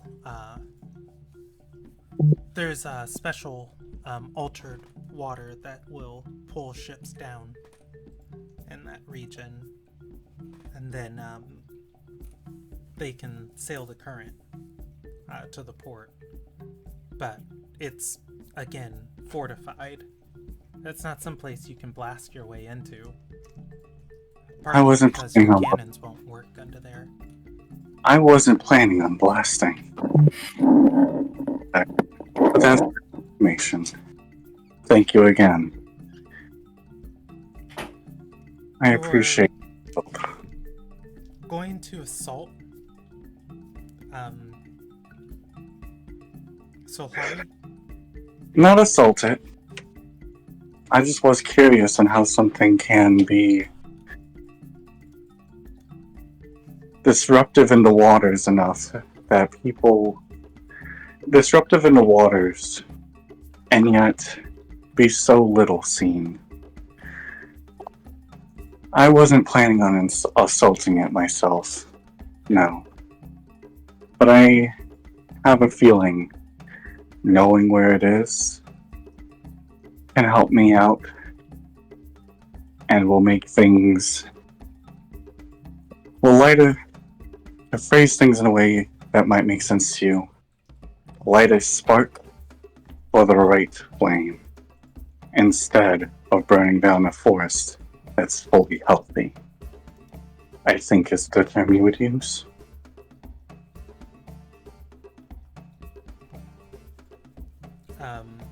She'll nod at that and say, well, if you go, ask about the Undar advisor of the Liberty Coalition. Her name is Ren. She was coming to these waters to help me negotiate with you. She's stopped responding. He is literally going to pull out a note paper and write down Ren. You have heard this name before. In session 9, when you spoke to these people before, Dextra let you know that this lady, Neonelia, had been hand-picked out by Undar advisor Ren to be the one to carry out this mission and talk to you. It was all blah blah blah blah blah blah, but you have heard the name before. Okay. Oh, this is also the session that I think somebody slipped into. Okay, I'm sorry. That's something for a different time. I think that's the session I almost killed it. Nefria. Ah. Yes. Too soon. Okay. Oh, okay. So that was the time they met you guys out in the open seas. And that was when Ina flipped them off and went off the boat, Yes. I think. Okay. And made sure that they put respect on Cal's name. I'm a hater. Yes, the lady who handpicked her for this mission and sent her here is missing. Find that interesting that the person that was sent, that handpicked you to interact with me and help me and recruit me is missing after you saying that they wanted you to help me. She's going to nod and say, When I communicated before, I was earnest in that I was sent here with the highest of ambitions. To further magical knowledge to improve our nation for the well-being and safety of everyone Quality sees home. But, I can no longer say that in good faith because I don't know. There is a high chance neither one of us will ever see the other again. If they don't kill me, they might kill you before we have the chance to meet.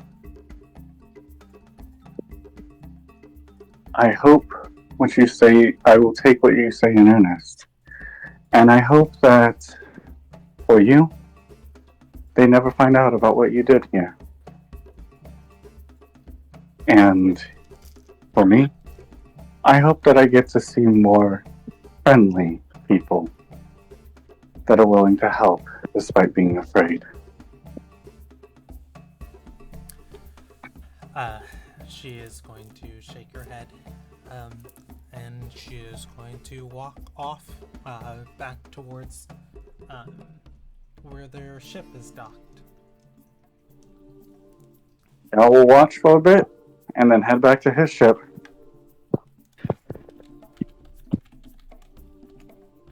Okay. When he returns to the ship, I'm gonna tilt my head and ask, "What was that?" Navi, how much do you know about Cloud Giant runes? She's gonna say Ironwind pirates have 4 airships in our armada. Damn things are a bitch to find. Even Airship if you can fly. Airships ain't gonna help us get to there. It's underwater and covered by Cloud Giant runes. That's why you haven't seen it. I'm gonna do a fist pump. Yes, I was right underwater. And Cal is... Ooh, but underwater's our specialty. She put a contingency on me. If they try to revivify me or bring me back, any Gaiori tries to bring me back, I will be incinerated. My body will be incinerated. Wait, what? If Why would you anybody... agree to that? That means we can't bring you back. No, any Gaiori. Not any cleric. How is the spell going to differentiate that? All the Gaiori are under religion. And it was... Considering all the magics are based off of ley line crystals, like you have, pointing to Navi, they use those as focuses. That would be one way that they were differentiated. They also use that thing to basically have a shared pool of knowledge in terms of spells. I was paying attention to hers up until she cast that spell. It's been off the entire time.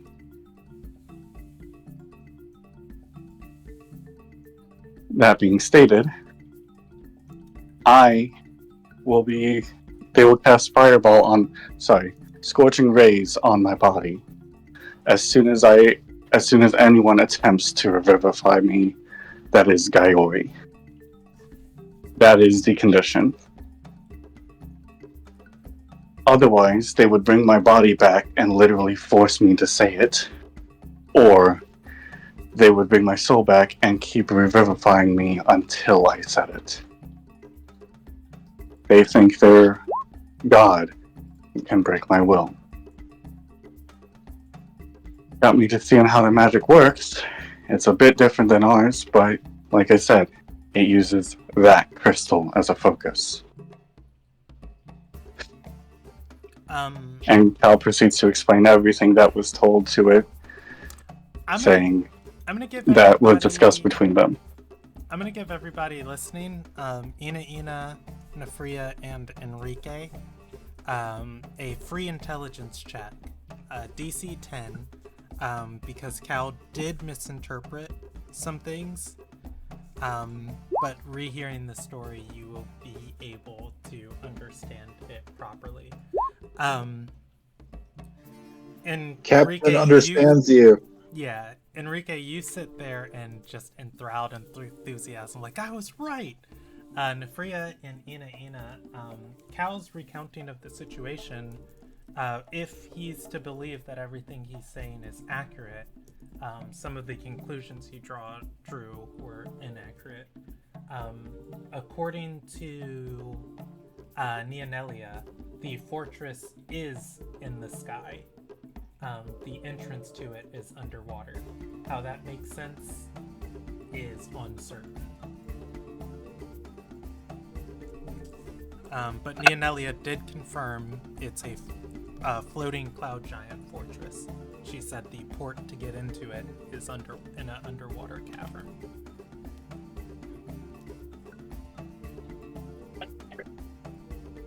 This just got very spicy.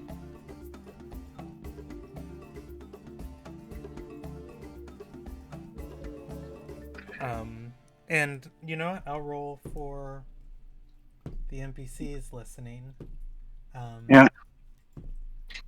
And only the navigator is going to pick up and say, wait, how's it both underwater and in the sky? I mean, There plundered must cloud be giants some once type of before. upstream. There must be some massive upstream that shoots you up there, and it somehow doesn't destroy the ship in the process. Or another teleportation signal. That would make it a lot more sense. Or, there's like an actual elevator that just takes you up there. What's an elevator? Yep, hold it. An upstream current? I don't know.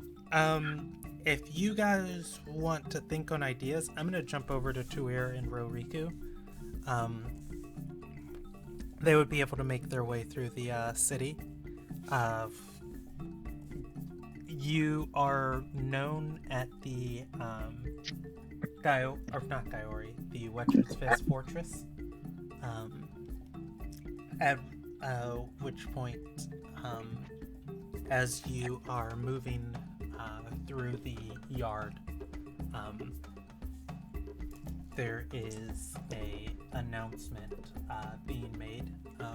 You all can, the courtyard, you all can listen to it as you're walking by. It is a summation of information you are already aware of. Vice Admiral Tarvalo Niran has been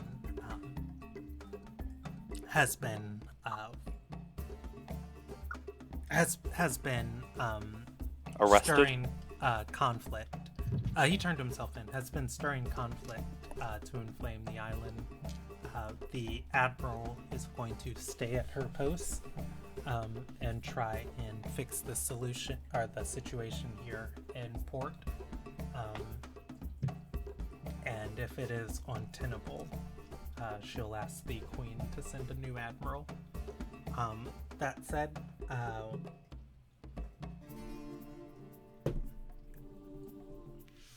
you guys can be led to GoCrow's recruitment office here in the courtyard. Can I? Are the people at the gate the same ones that were trying to close the gate on the mob during the riot the other night? You can roll me a fortune check. Sure. D100. If you roll within your fortune range, it goes in your favor, and I'll say yes. All right. My fortune range is 66. Believe in yourself. That was me. Yeah, roll I mean, to be fair. D100. To be That's what I'm fair, trying to do. Giant Horse is also going to be fairly recognizable. Bless you. What's that squeaking? I rolled a 20. That was within my fortune range. Hey, I'm only going to subtract 6 fortune for this for you. Yes, the guards are going to notice you. All right, I'm going to scowl at them, point my fingers into my eyes, and point it back at them because I'm still mad that they shut me in the door and did so much damage to me that night. It's worth noting that gate is open this time. As you do, Or as you do that, there's going to be like a moment where they like notice you, of like, oh yeah, that's the guy who helped out that night. And then like when you shame them, they're like, they don't make any expression. They go back to like that professional Queen's Guard of like just guarding the gate. They don't know you. What? We were about to make some good conversation.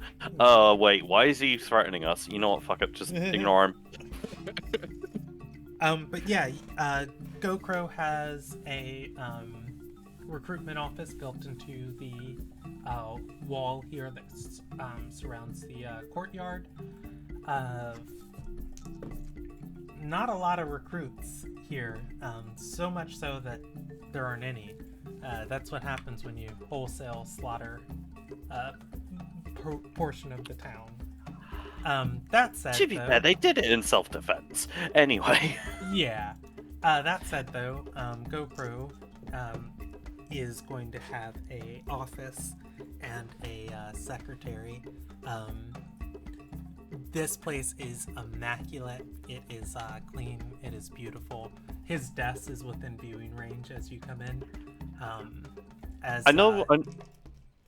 Sorry, I know that GoPro would remember me. I can't remember if Roriku was there for the whole pirate hire from GoPro. I was not there for the pirate Yeah, hire I don't think Yeah, he okay. was. Okay. As you step in, his secretary is going to say, "You're if you're here to apply, you do have to fill out a form, and then we can schedule." GoPro's going to look up from his desk and say, "No, I'm free. I can." He looks at Tuir and says, "See them, sir?" Yes. Hello. He's GoCro's like staring off into oblivion. He's gonna say, "Well, like I was saying, you're gonna have to fill out a form. Hold on, I can get one for you." We're not here to apply for to be recruited.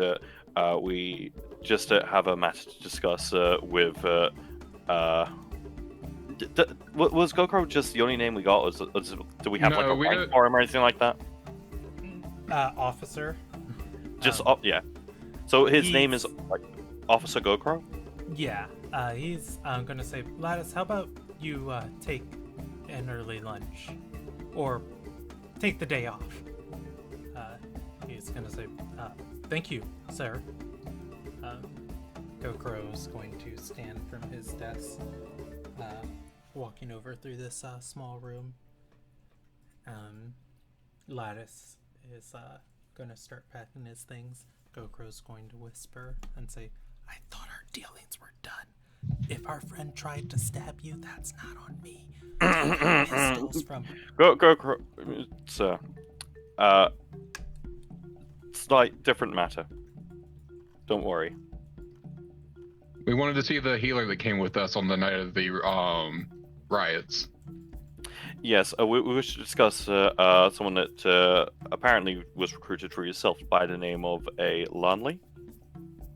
Oh, Lonley? I know her, but I didn't recruit her. She signed up, I believe, back in the mainland. I focus on recruiting the Navidars here in town, getting people to try and be a little bit more open-minded. Oh, my apologies. My understanding is that she reports to yourself for her contract within the military. She's gonna say, "Yeah, all tier 3 officers and below managed between my office. Mostly it's just stamping forms." Well, when we have been in speaking with, we're still just out kind of in the open, aren't we? You are. This is not in the open. This is a building built into the wall. So like when people come through the gate, they can come and like get in line to come in here. This room is like maybe an insurance salesman's office. There's a front counter, and maybe like a small back room where things are stored, but like where his desk is back behind this counter is maybe like 15 feet back. There's no wall separating it, like he has any privacy from Right. this. This would be essentially like some sort of storefront where you come through and sign up. Right, gotcha. I gotcha. So go ahead. Whilst in our discussions and just general talk with Lanley, she mentioned it to us how she's been feeling a little landlocked, to say the least, and we Bye, were boss. Lattice is gonna wave as he's off the clock, walking by you guys. just give a little polite wave as well as they leave. He's gonna say, I know her contract somewhere back here. I'll find it. Come on. What do you want to know about her? Hey, I don't want to blackmail her. She's nice. No.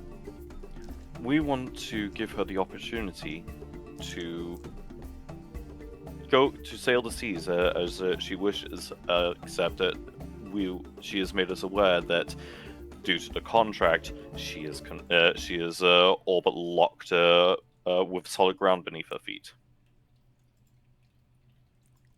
So we were hoping that with your blessings and relevant bureaucracy, that we can provide her the chance.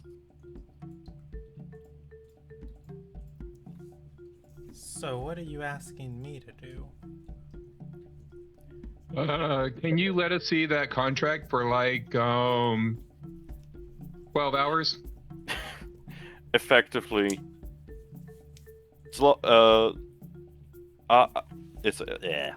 effectively, once we have the chance to get 100% confirmation from her, with your help, organize an early termination.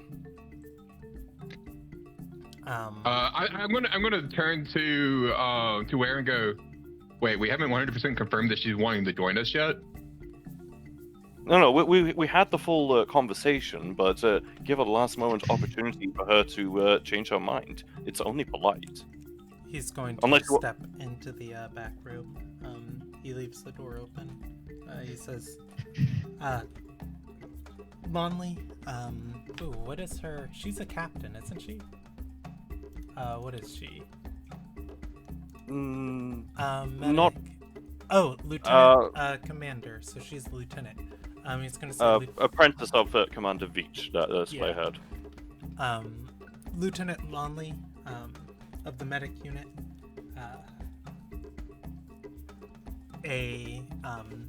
You guys are going to see drawers start opening on this back wall as papers are shuffled through. A invisible servant is going to pull out the paper and hand it to him. He looks over the contract and says, looks like she's got 4 more years. An officer of her status, she could be, she will lose any severance packages or retirement benefits unless she's discharged honorably with a mental evaluation saying somewhat either due to stress or unwellness she's not fit to serve anymore. She could cancel her contract, but she would have a 500 gold debt to pay back to the crown, and she would receive no further benefits from her service.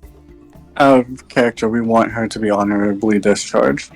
Yeah, that's what we want to occur. So Tua's going to look to Roriku, just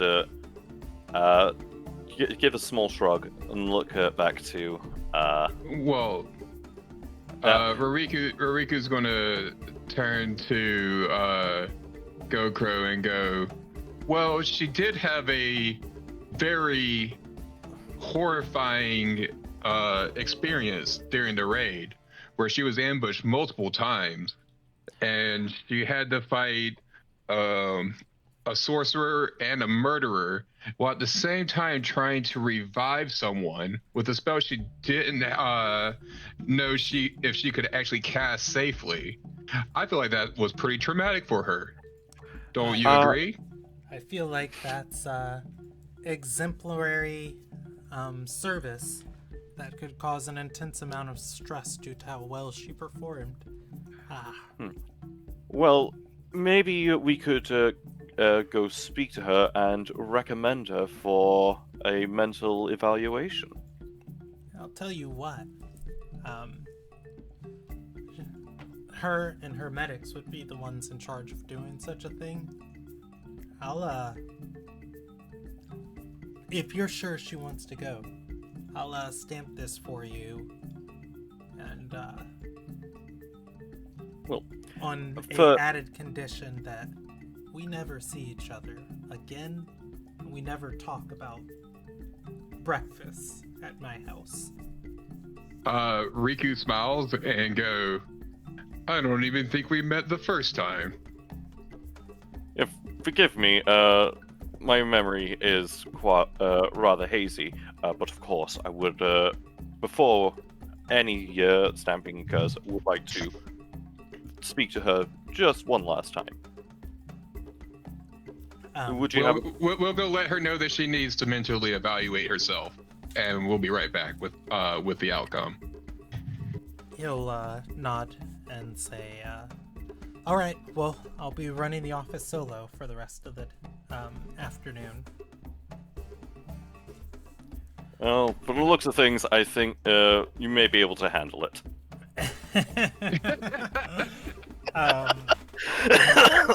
I'm sorry, I couldn't stop myself. There's a moment where he pouts and says, you know, the hardest part of this job is getting people on the island to trust you. My office is welcoming. It's welcoming, gods damn it. Well, You should try adding a flower. Maybe liven up the place a little bit. You know, just desk and papers is kind of unappealing. But regardless, I would say that you have earned our trust. As we're leaving the door, I'll go, once again, never met you the first time. Oh, and could you just quickly point us in the direction? I don't quite remember. I know where she was last time I came here. Oh, okay. Never mind. See you soon. Backs out. Just carefully closes the door behind. And then just offers a fist towards Roriku. Roriku fist bumps him. All right. You two can head into the keep. I already rolled to see if the guards here remember you. They do. As you go to the door, they are going to say, once you were seen walking the courtyard, word was sent to the Admiral. She had asked to be alerted the next time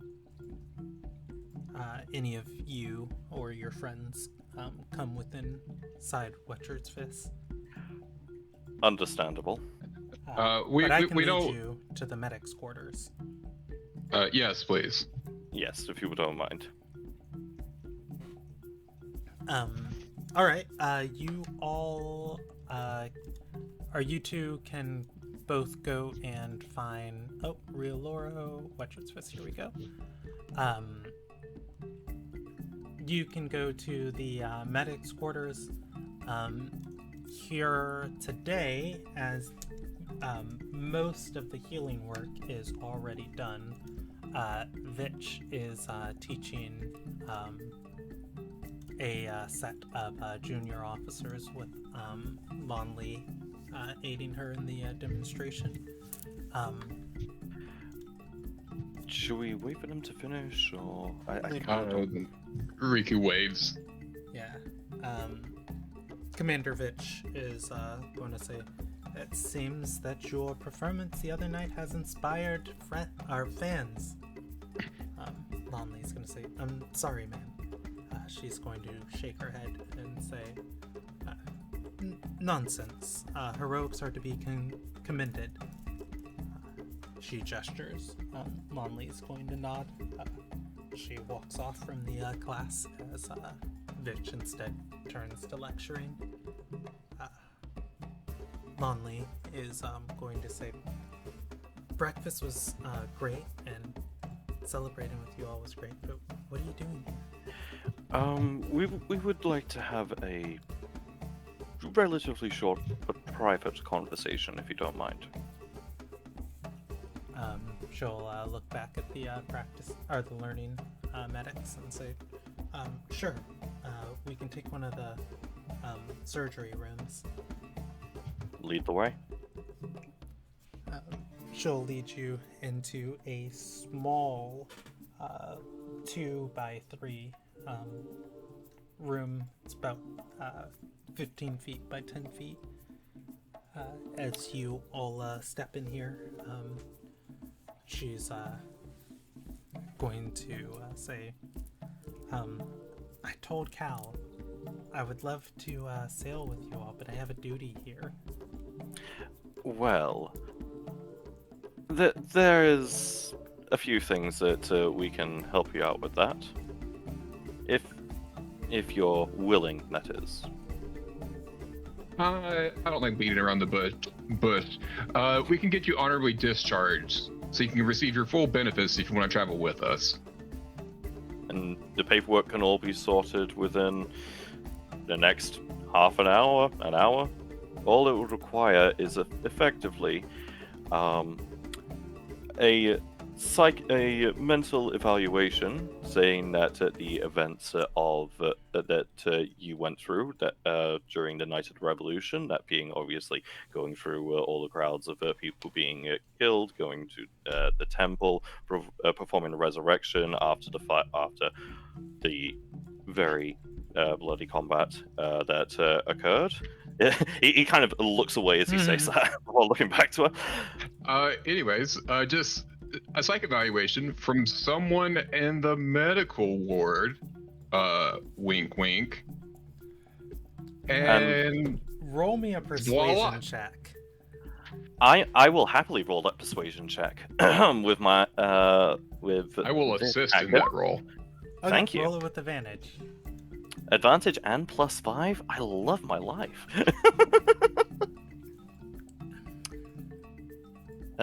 Persuasion. So that's a 15 plus 6, which is a total of 21. She's going to say,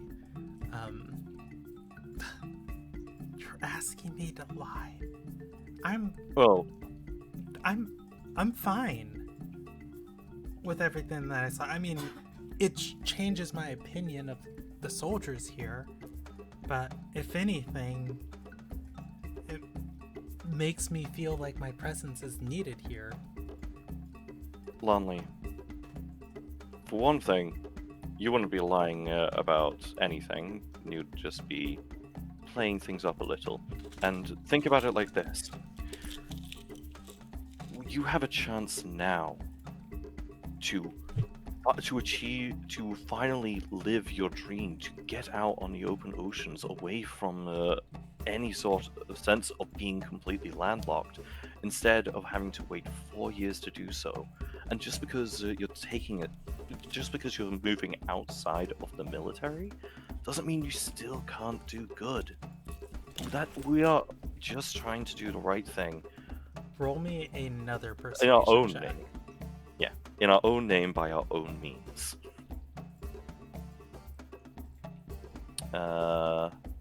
Persuasion. Oh, that's a 31? Yes. She's gonna say, what would Commander Vic say? I mean, she's practically trained me and groomed me every step of my career for the past 4 years. Why don't you go and ask her for her opinion? There is also the case of after the events of the other night, anyone could be excused for deciding that they need the time to themselves. I mean, let's be honest. What happened was horrific, and granted, the situation has all been resolved at the to an extent. The Vice Admiral who's behind it is now, well, in custody and being taken off for. I'm not sure what the scale of punishment, but yes. And the events of of the past few days, never mind just this morning, would be enough, in my personal opinion, that I think she would accept it. She might obviously try to convince you to stay, but as I've already said, this is a chance that you can either take now, or you can miss it and regret it for the next 4, maybe more, maybe longer years. Roll me one final persuasion check. Potentially final. Eventually final.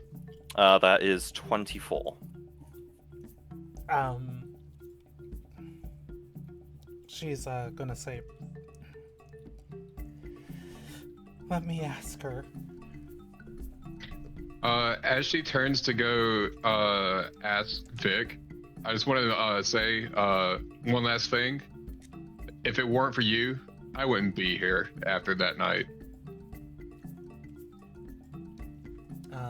Lonley is going to nod, thinking on that. She's going to step back out into the hall and ask Vic to step away from the class. The commander is going to walk over towards these rooms and say, "What's going on here?" Lonley is going to say, after that night when you and I were here using every ounce of whatever divine energy Umiya had granted us to save whatever souls we could, I just didn't feel like this was the place for me anymore. The dreams and the goals that I had were bloodied. But it made me realize that I was needed here more to help temper the wild blades. And I'm thankful of what you did, but I have an opportunity to leave, to truly go out and help. I'm asking for your blessing. Vic is going to respond with, you're going with the pirates that have been around town investigating the Vice Admiral. Lonley is going to nod. And Vic is going to say, our way is to mend those of who have fallen short, to give them opportunities to do better, to succeed in the future. Whether you're here tempering these blades or tempering those, there's wisdom that you lend to those around you. Light guidance and second chances. She shakes her head, says, you're not bound to this place, just as the sea is not bound to any one shore. We are a part of the whole world. So, I can leave? Vic is going to say, if it's what you desire, I'll see what I can do to get your contract. If I may interject, we have already done a bit of asking around, and all that would be required is essentially an official evaluation of a mental state, claiming that she is no longer fit for service and as such could be honorably discharged. Lieutenant Commander Vic is going to say, I see.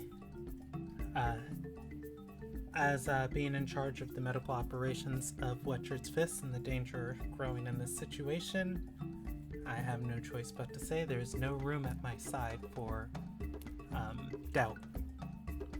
Until you find your bravery again, and you cast aside all doubts, you're relieved of service. Vic is going to, or Lonley is gonna start crying. To which she says, "I'm not crying. It's just water. I like it." I hope you do. There's a lot of water to be seen. I'm going to just offer an arm towards Lonley as I then just turn towards a gaze back to Vitch. Thank you. If obviously for official purposes, if you could put that down in writing, and I apologize for taking your time like this. She'll say, "Nonsense. I will send a sending to our recruitment officer." She'll look to Lonley and say, "When you're old and gray and the seas are no longer of ease for you, come and share your travels and stories with me." Lonley is going to nod. Snot in her nose. Okay. Riku wants to reach out his hand to Vic and say, thank you for believing me that night. I know it was hard to trust the pirate who burst in on the scenes asking for help.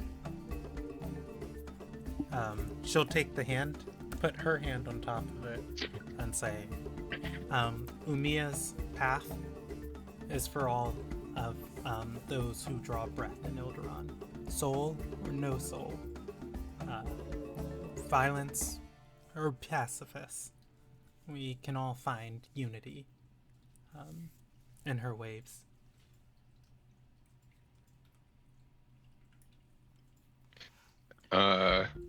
Riku's going to put his hand over hers and say thank you. She puts her hand over your hand. Riku does not like to lose, so he puts his hand on the bottom, on the very top. Joy's going to just stand in the middle. Joy's going to interject and put a hand on bottom and hand on top, sandwiching them in the middle. All deserve their chance of redemption, and all deserve the chance to live a better life. And of course, Riku's going to take his hands out from underneath to where you're sandwiched. Yeah, I take my hands out from the sandwich. Yeah, she'll let go and say, take care of her. She's smarter than she looks, though. Lonley has joined your crew. Cool. And on the way out, I'm going to smack Tuware upside the head. Because once again, Riku does not like to lose. Just give me just a second. You're gonna take radiant damage equal to that smack. It's No, it's non-lethal. It's just bop upside the head. Anyway, yeah. So obviously, go back to what's his face. Finish off the paperwork. Okay. Let me count our hours because I always forget when we are. We've been playing for 2.5. Okay, we've been playing for 2.5. Okay, cool. So we got another hour. Cool. Fellow crewmate, want to ride back in style and just offer her the horse. Yeah, there's a moment of like bubbly excitement from Lonley, and she's like, "Are we going to Swordhaven? Where's Where's the next place we're sailing to? I've never actually seen the Tide Gate. I was hoping that, Well, someday I could see some of the grander Nazaram. well, that's what the Or rest of the occasions. crew are discussing while we've been over here. Sorting We your also contract. we also need to figure out a few more crewmates to be able to pilot this ship without exhausting the current ones. I imagine it's also been a part of what they've been discussing. For now, let's return, shall we? All right. You come back with Lonley and crew. Oh boy, what are we doing next? Assaulting a Gaiori stronghold. Oh. Don't worry, it's the Gaiori. You're on the good side. I also No. want to point out, I'm now a walking bomb. What? No, it's okay. They want to kill Cal. We're just getting revenge first. Preempted revenge. Revenge. Beautiful. All right. The whole party is back together, and there was something I wanted to do in my head, but I remember. We're fine. All right. The whole party is back together on the Captain's Curse. You have another new member, Lonley of Heimsdale. Lonley of the Seas? Was there Lonley of the Curse. Lonley of the Curse, yeah. was there time for those of us who were still on the ship to still do stuff after Kalbahari was done? Before they got back? I would like to talk to Nefria in private about that portrait she's got of that lady that I know now. Yeah, definitely. As they're making their way back to the ship, you can, as Cal Bahari leaves the captain's room, you can drag Nefria into it. Hey, Nefria, can we talk? Of course. So you know that portrait of the lady that you kept? What was her name? I have it written, I promise.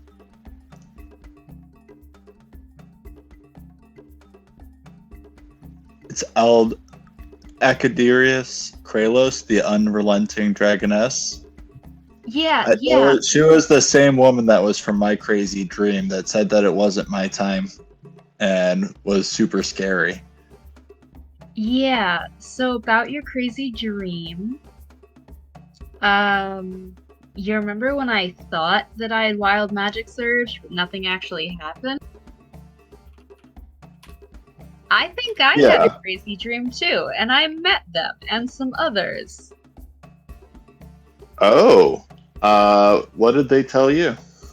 Well, the city was being attacked, so we didn't really stop and chat. There was a Archblight invasion in a city called Esperina, I think. Have you gotten any more That was, context for who that was? Was that part of the legendary sailor who, helped found Nazareum, ...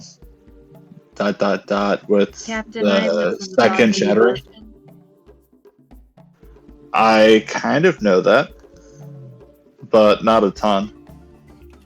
Yeah. Might be a good time for a check, I don't know. I think maybe we should look into it, since two of us have now had weird visions about them. I just didn't think anyone else would believe me. Oh, I believe you. I nearly pooped myself. I also almost died at that time, so it was a very stressful moment for me, so Yeah, admittedly, thank you for believing me. I just sneezed, but... People have died by less scary things than a sneeze.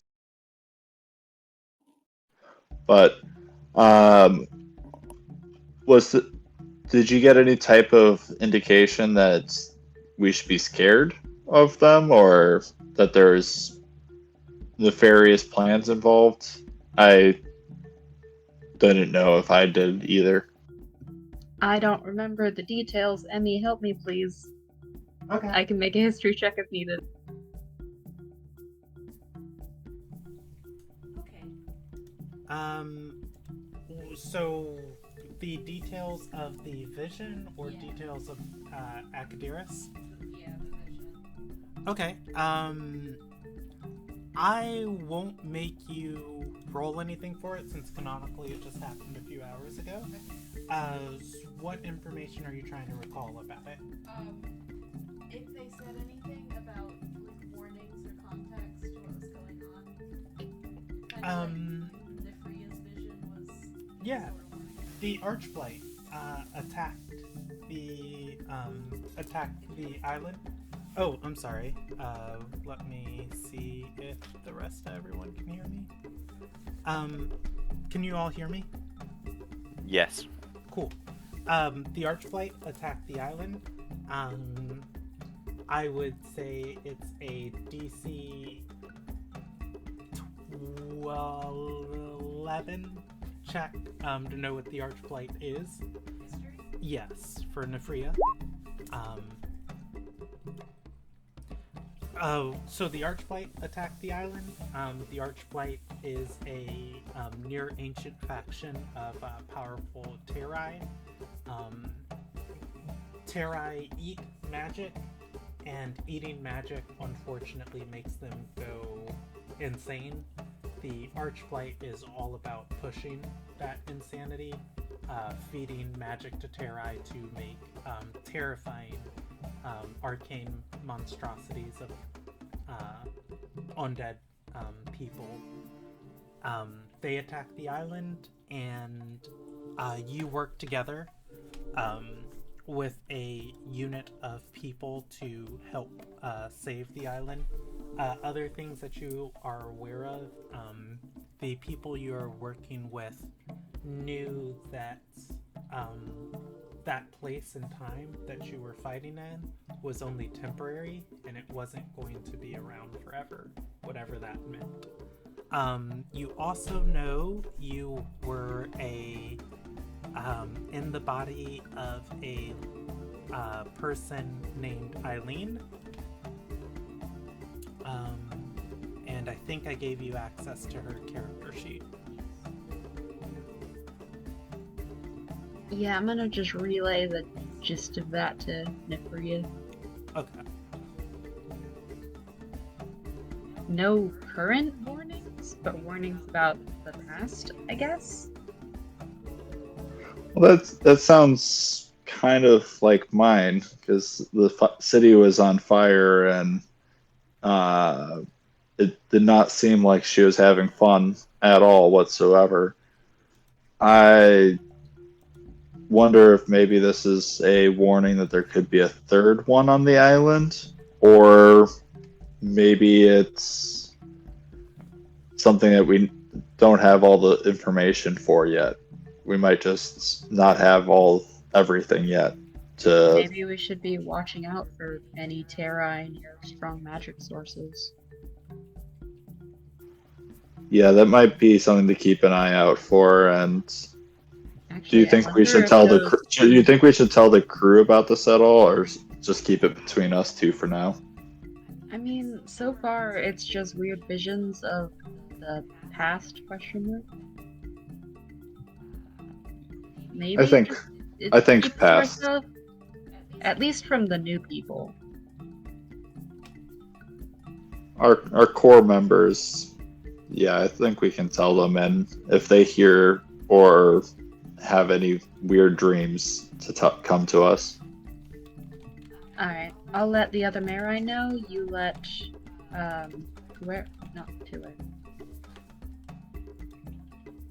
Ramon and Enrique. nope. Enrique. Thank you. Okay. I'll I'll try.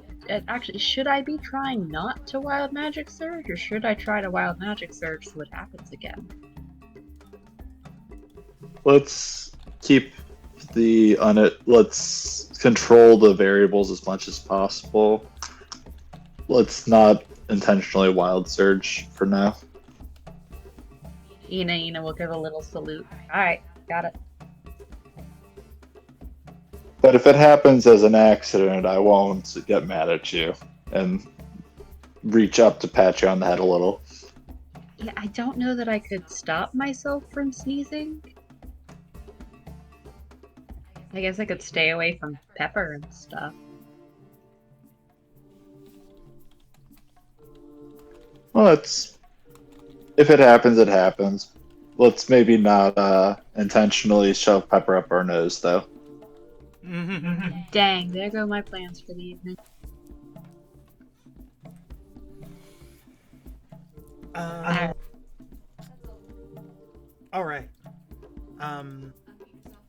I am unmuted. Oh, whew. So, there was one name, I think, in yours, Insomni. Yeah, that I don't know if it was in Eric's notes for Nefria. What detail is that? Nadia. Nadia? You know who that is?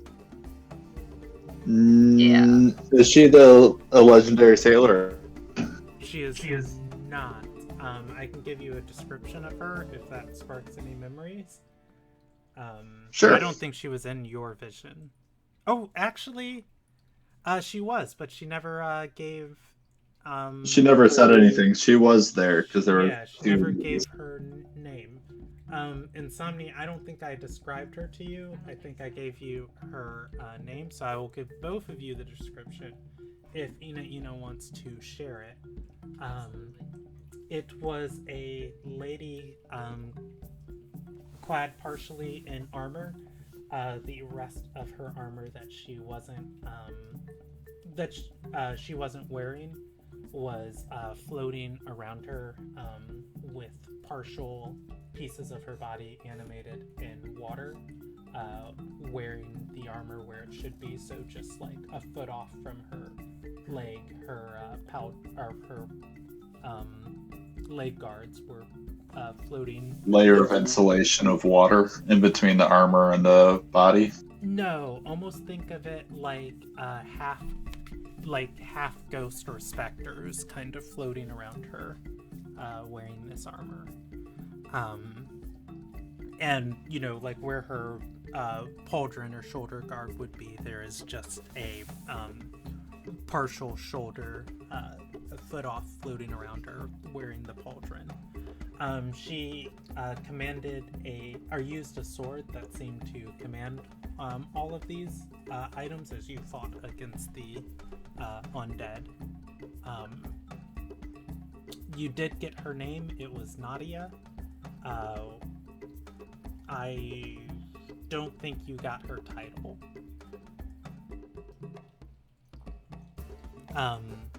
And if you tell Nefria... Can I history check? Yeah, sure. I think it's mainland stuff, so I think it's going to be pretty high. I think I'll set the DC at 18.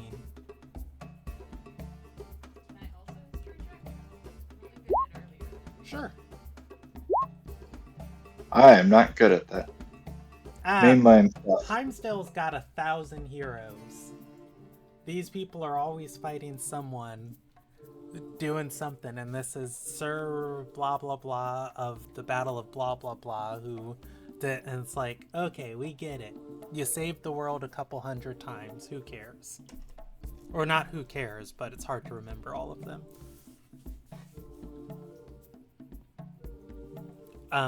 But yeah, you guys have her name.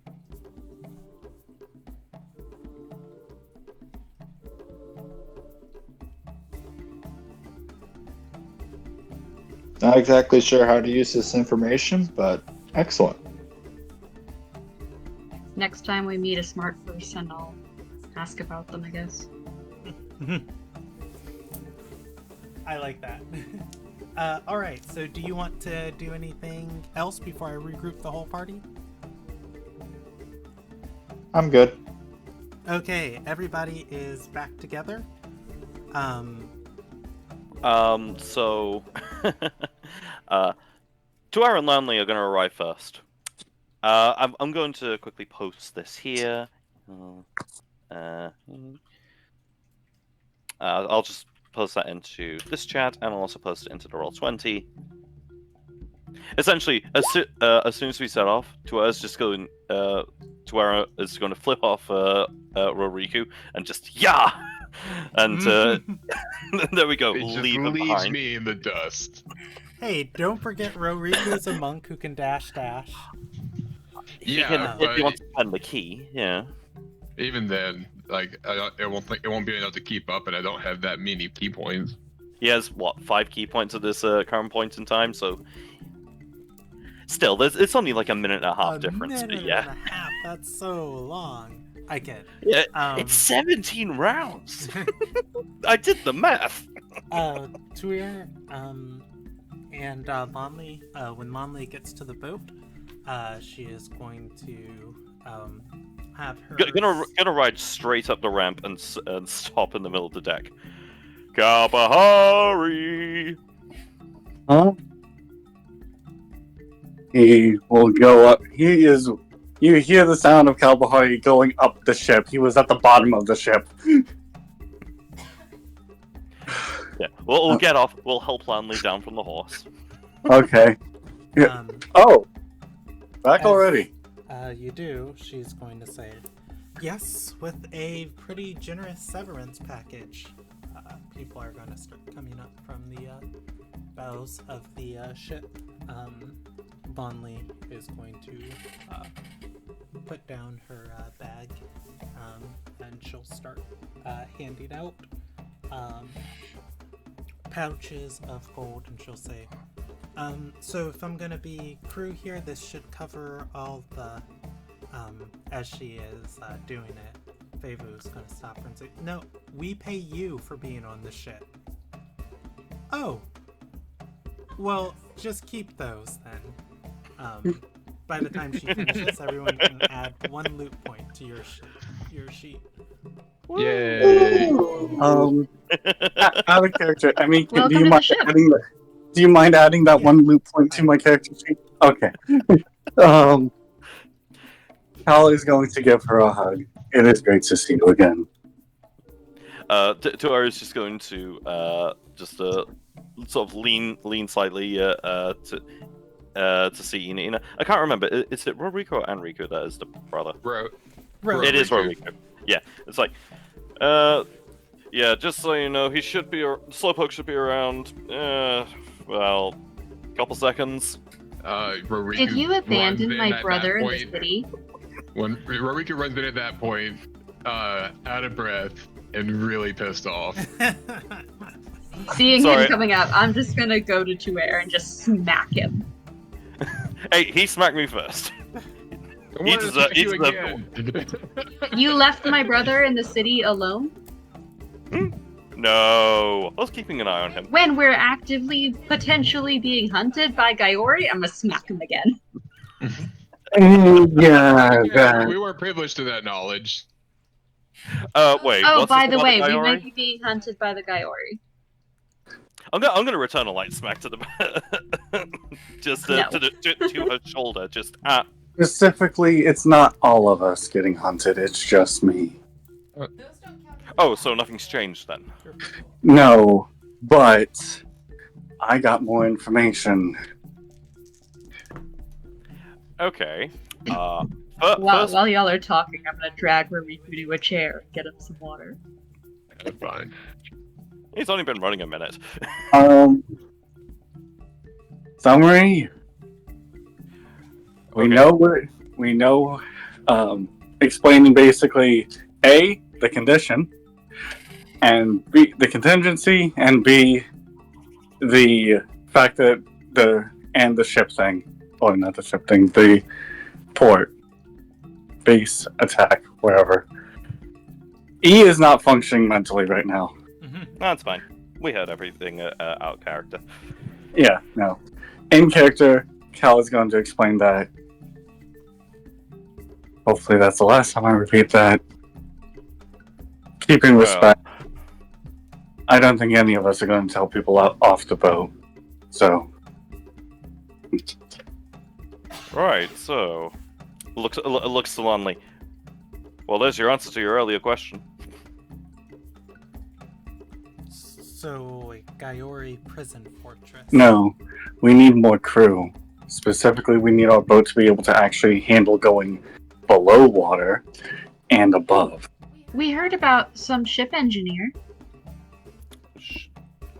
Oh, yeah, now that Goldenwind has just left us, we are kind of short someone to help with that part of maintenance.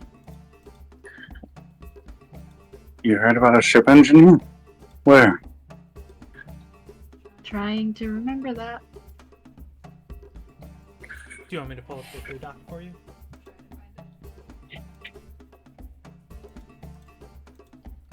It should be in... Oh, you got it.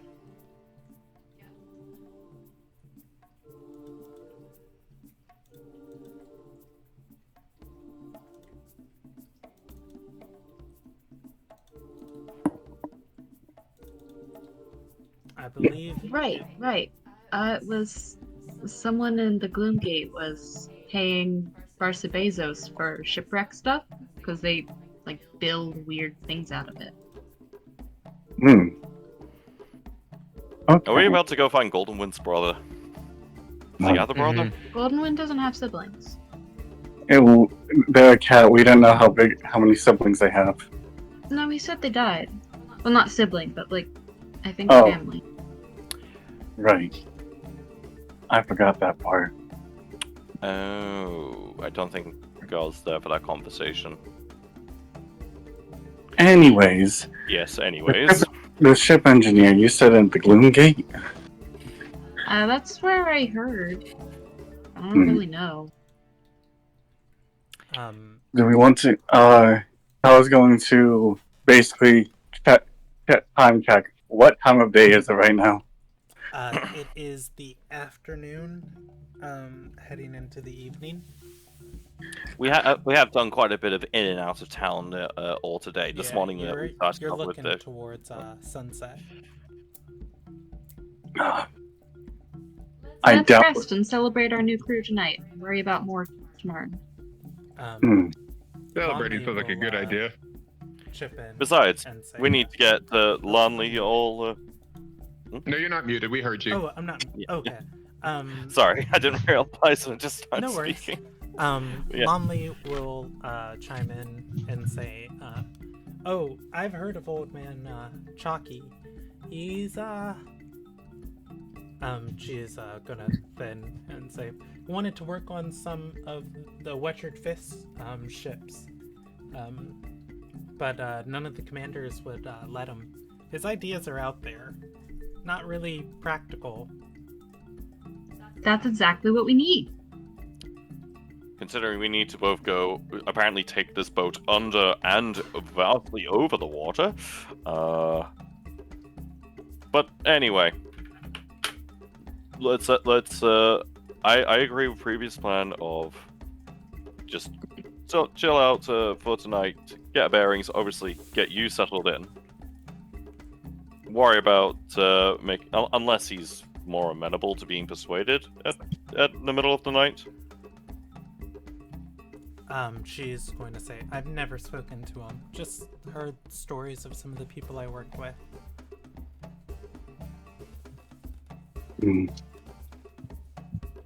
I would. Does he like? Have you heard if he likes beverages?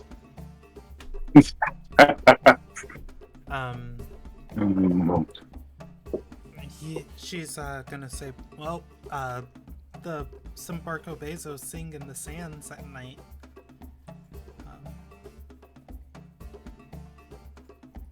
If he's paying Barco Bezos money, that's probably where he's meeting them.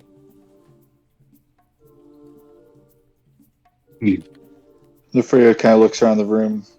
Does anyone think we should? Should we not? I'd be okay with it. As after all, we need as many members as we can get, Yeah. and we need to make sure our ship is able to handle it. I can drive it. I just can't drive a sunk ship. I think me, Ina, and you might be a good candidates to go chat with them. Does anyone else particularly want to go, or? I've had enough of running around the city for the day, but feel free to take the horse. If anything wrong happens, it'll tell me telepathically. The rest of us can be along, and however long it takes. I mean, if he needs to bring anything, it'd be useful to start. Also, yes, it is. It looks at the warhorse. Built for transport. I don't imagine he'd be ready to just up and move to the ship immediately. Mm-hmm. Oh, we won't know until we find out. All right. I'll go with y'all. In the meantime, I'm hungry. Okay. Hold on. Give me this group one more time. We've got Enrique, Nefria, Ina. I think I'm gonna actually let y'all go without me. Okay. Okay. Tuer and I need to talk. All right. Is Roriku staying or going? Roriku's gonna make food because Tuer's hungry. Okay. And Great, I Kalbahari. need to talk to you too. Tuer is not going to trust anything that Roriku makes. Tuer is just not looking out. Kalbahari going. Good question. I don't. E is not able to process it. Even he goes, odds he stays. Okay. I'm gonna I'll roll. I'm gonna pull a claw real quick. Even odds he stays. It's a Yes. 17. All right. So, let's start with the people on the ship. Ina, and Tuer. Did you want to pull Tuer aside? I'm gonna pull Tuer and Roriku aside. Okay. Yeah. You can talk in the kitchen while Roriku works. I mostly just need to give them a quick summary of what was discussed with Nefria, since we wanted to let the core group know. Oh, that's what's going on. Yeah, just kind of a, hey, we've been getting weird visions. If you hear reference to any of these names, please let us know and get more information. Okay, yeah. Will do. Now Will then, do. Tuer. I am still dragging Tuer to another room while Roriku cooks. I am being dragged away against my will, huh? I Hey, like. buddy. I like the idea the Lonley just stays in the kitchen and just like, oh, this is so lively. That's what fun this crew is so far. I Make also sure he like. very doesn't poison fun. my food! I also like to point out the Cal knows that Ina still has to talk to him about what she saw because he passed the deception check. Yeah. That can be later. That can be a play by post. Yeah. Fun. So, Tuer. Yes, Ina. About Kalbahari. Okay, first of all, can I have my collar back? No. About Kalbahari. Fine, at least let me sit down so I'm not leaning over awkwardly. Fine. This armor is not good for flexibility. Take it off. No. I'll help. You said that I've already forgotten their name. Fucking hell. The gal, fuck. Galori? The Galori? Galori? Oh, Gaiori. Yeah. Gaiori, that's it. I'm not taking a chance that the Gaiori don't try some sort of sneak aboard. Fine. Anyways, about Kalbahari. About Kalbahari. You gave me a tip the first time he got weird after doing his spell. And I Yes. heard it the second time. Mm-hmm. And I already knew it existed because he told me. How did you know what that was? Okay, first of all, look at me. Okay. I came from relatively deep. I hear it's local legends from where in my village. In what way? And how do you mean? What legends? What do they say it is? Legends of those able to sing a song that can. Sorry, my throat. That are able to aid in the guidance and direction of sea monsters, in quite a few cases in the slaying of dangerous ones.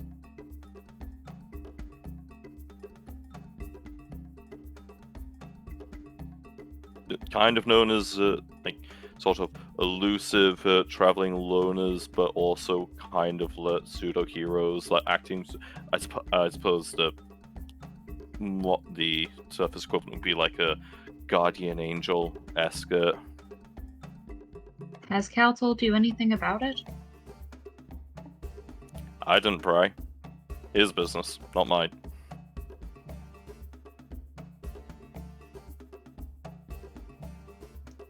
What does it actually do then? Because when I heard it, it was weird. And is it doing anything to Cal to use it? The best that I can describe it, other than just obviously a form of magic, normal arcane drain that comes with using any sort of non-basic spell.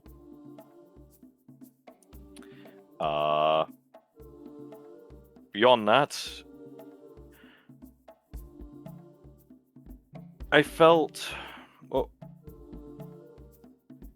unsteady. No, that's not quite right word. Like somehow I wasn't as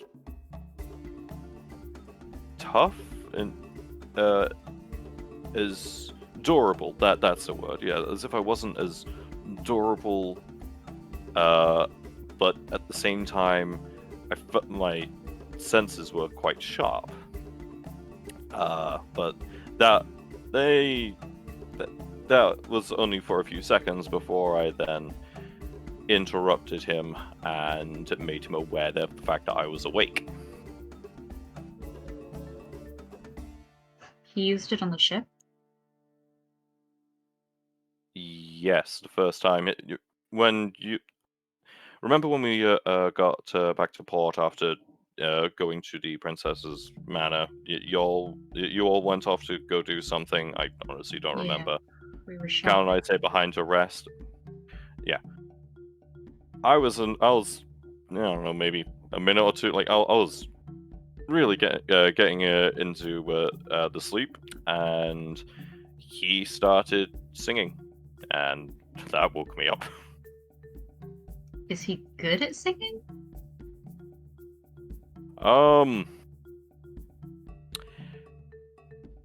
Just a moment. Takes out a dagger, puts the tip against the shield, and then just scrapes it down. Just a bit. Ah. Yeah. I would not put him in front of any taverns, lest you want to cause mass bleeding. Otherwise, seem perfectly fine. If you notice anything else, or if you hear him use it, and I don't know, can you just let me know, just so I can keep an eye on him? I did the past time, and well, you were watching from above most recently. I know, but he doesn't usually want to tell me about these things. I think it's because he's trying to figure it out himself. Yeah, but that's stupid. Aren't we all? That is more targeted than you know, Wiz. Hey, I'm calling myself out here. Okay, one other thing and I'll let you go eat or whatever. Can you carry the Valpyr dagger? I'll take it out of my bag. Oh, you reconstructed it. Well, it's still damaged, but... Oh, right, no, still in pieces. If we get attacked, I'm not strong enough to protect it. And I don't want to risk anyone else getting it. I appreciate your trust. If you use it, I'll cut out your heart in your sleep. Got it? If I use it, the second target is going to be me. Okay. Good. No. Unless it's like some real infernal like fiend demon, like that's unforgivable. I have other questions for you, namely about what happened when you drew your sword, but One moment left. Right. but yeah. you're not going to answer, so I'll leave it. I'm going to interject. Inina says, I have other questions for you, mainly about The sword, yeah. No, she says that, and Meago says, "Why'd you do it?" You shake your head, and he's not there. Okay. You can continue, love. But I'm guessing you're not going to answer me anyways, as usual. So, sorry, just. You okay? Yes. Just. You didn't just get a weird vision, did you? No, nothing like that. Nothing like that. Just spaced out for a moment. But Jeez, I mean, you're more tired than I thought. Come on, let's go eat. yeah, but you can ask whatever questions you want. That's all. That's. Yeah, no, I really need food. Will you answer them? He raises a finger, just like eyes closed, looking down as he's just like trying to collect himself, and then just points it at her and goes, Hey, Maybe. hey, wait, I'm jumping in again. I'm sorry, I'm jumping in again. Mhm.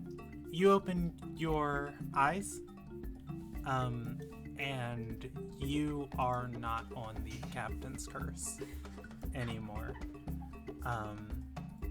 Fucking hell.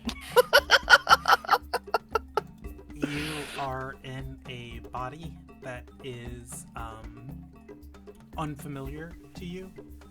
You know your name. You are in Felis. You are a courier, a scout of Nazaram, moving through some of the most dangerous terrains known to Sarai to report information back properly. Can you spell the spelling of the name for me? I most certainly can.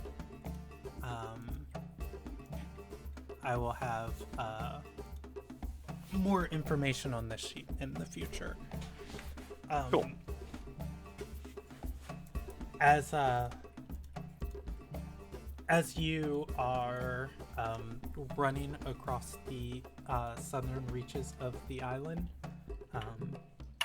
there are 1, 2, 3, 4 people around you. Well, let's get some more appropriate music. Let's get this. This is appropriate.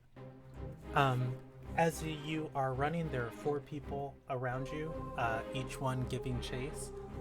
Looking over your shoulder, you can see with each step through the foliage, it dies underneath your feet. Their limbs and bodies are distorted in weird ways that are beyond human. Arcane magic leaking from their mouths as they chase you. You hear your friends, your companions ahead calling for you. Enfelis! Enfelis! Go! Go! Don't stop! As you yell that, 3 more of these things are going to join in, running towards you.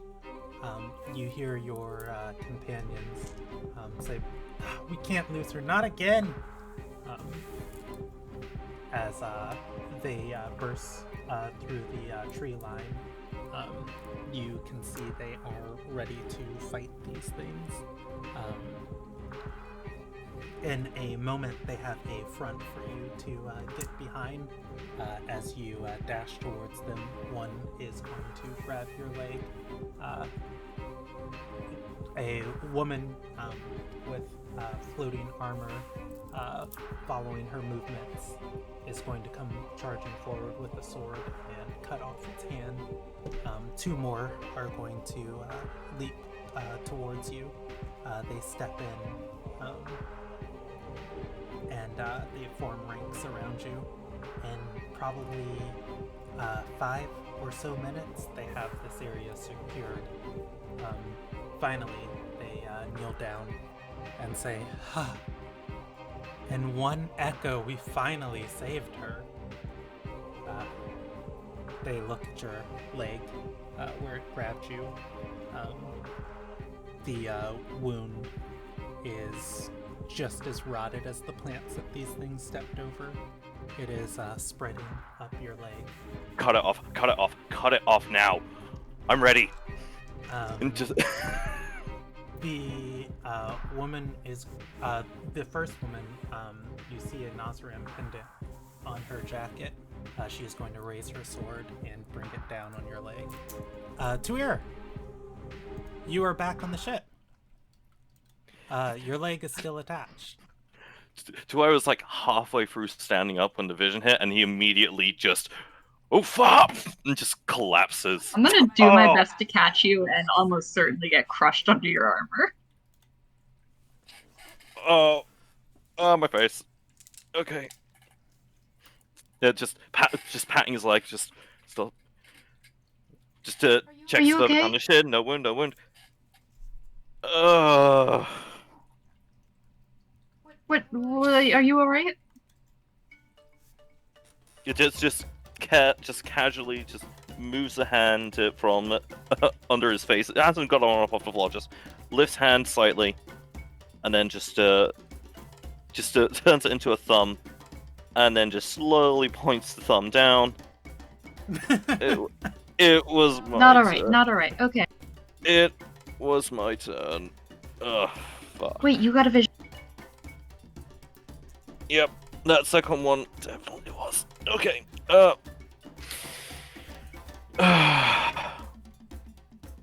okay, first things first. The ship is spinning. Okay, I'm good. Okay. So I had my leg chopped off. The good news is you still have it. Yes, that was the first thing I checked. Okay, so my name was Infelis.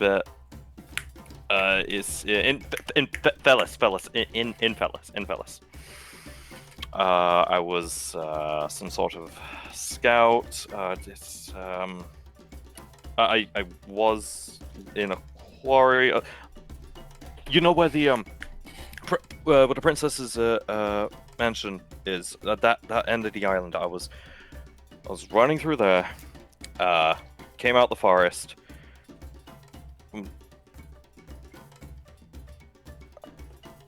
Like these zombies like vomiting this like ley line energy chasing me. Arch-blighted Terrai? I mean, they looked fairly human other than the vomiting of magic and rotting of everything where they stepped. And wait a moment. Echo. I heard something strange. I ran into some allies. They saved me, killed the things, and they said that they in this echo, they managed to save me. Well, save Infelis. And that was when I noticed I had a wound spreading the rot thing. I told them to chop my leg off, and I blade hit leg. I wake up, face on floor. Oh, okay, brain. That's not what I needed today. Here, take some of your layers off at least. You need to orient yourself. I'll be Look, I'll fine. cover my eyes if you want. Just please get comfortable before you pass out again. I'm fine. I'm For the- fine. People. He'll just get himself up to his feet. We'll completely forget about his cloth wrapped, now bloodstained cloth wrapped greatsword against the wall, and we'll just slowly make his way to the stairs. All right. Let's end there for the night. We're right at our session end time. So yeah, congratulations. You all have more information on the fortress you're going to assault. However you choose to assault it. You can infiltrate it, you can attack it head on, you can ignore it if you want. And then you just get to keep your navigator forever. And then That'll definitely work like that. information to be gained tonight. Oh, you got more information about the echoes. Yeah, they are different sometimes. You got You also said that the Gaiori have, like, the specific people. What about the Gaiori? We learned a little bit more about their ultimate motives. Oh yeah, and you found out that some of them are missing. And it is stated on the wiki that Farina is talented in magic of making people change their wills. But now it is stated directly to the players that if you choose her as a villain, be careful because your friends might become your enemies. With that, our next session will be on the 26th of May, and I'm gonna give everybody tonight 15 fortune. I'll add it to your sheet, E. my laptop's restarting. Could you possibly add that to mine also? Yep, I got you too. Anybody in the chat, you're welcome to hang out with us, but I'm gonna end the broadcast there.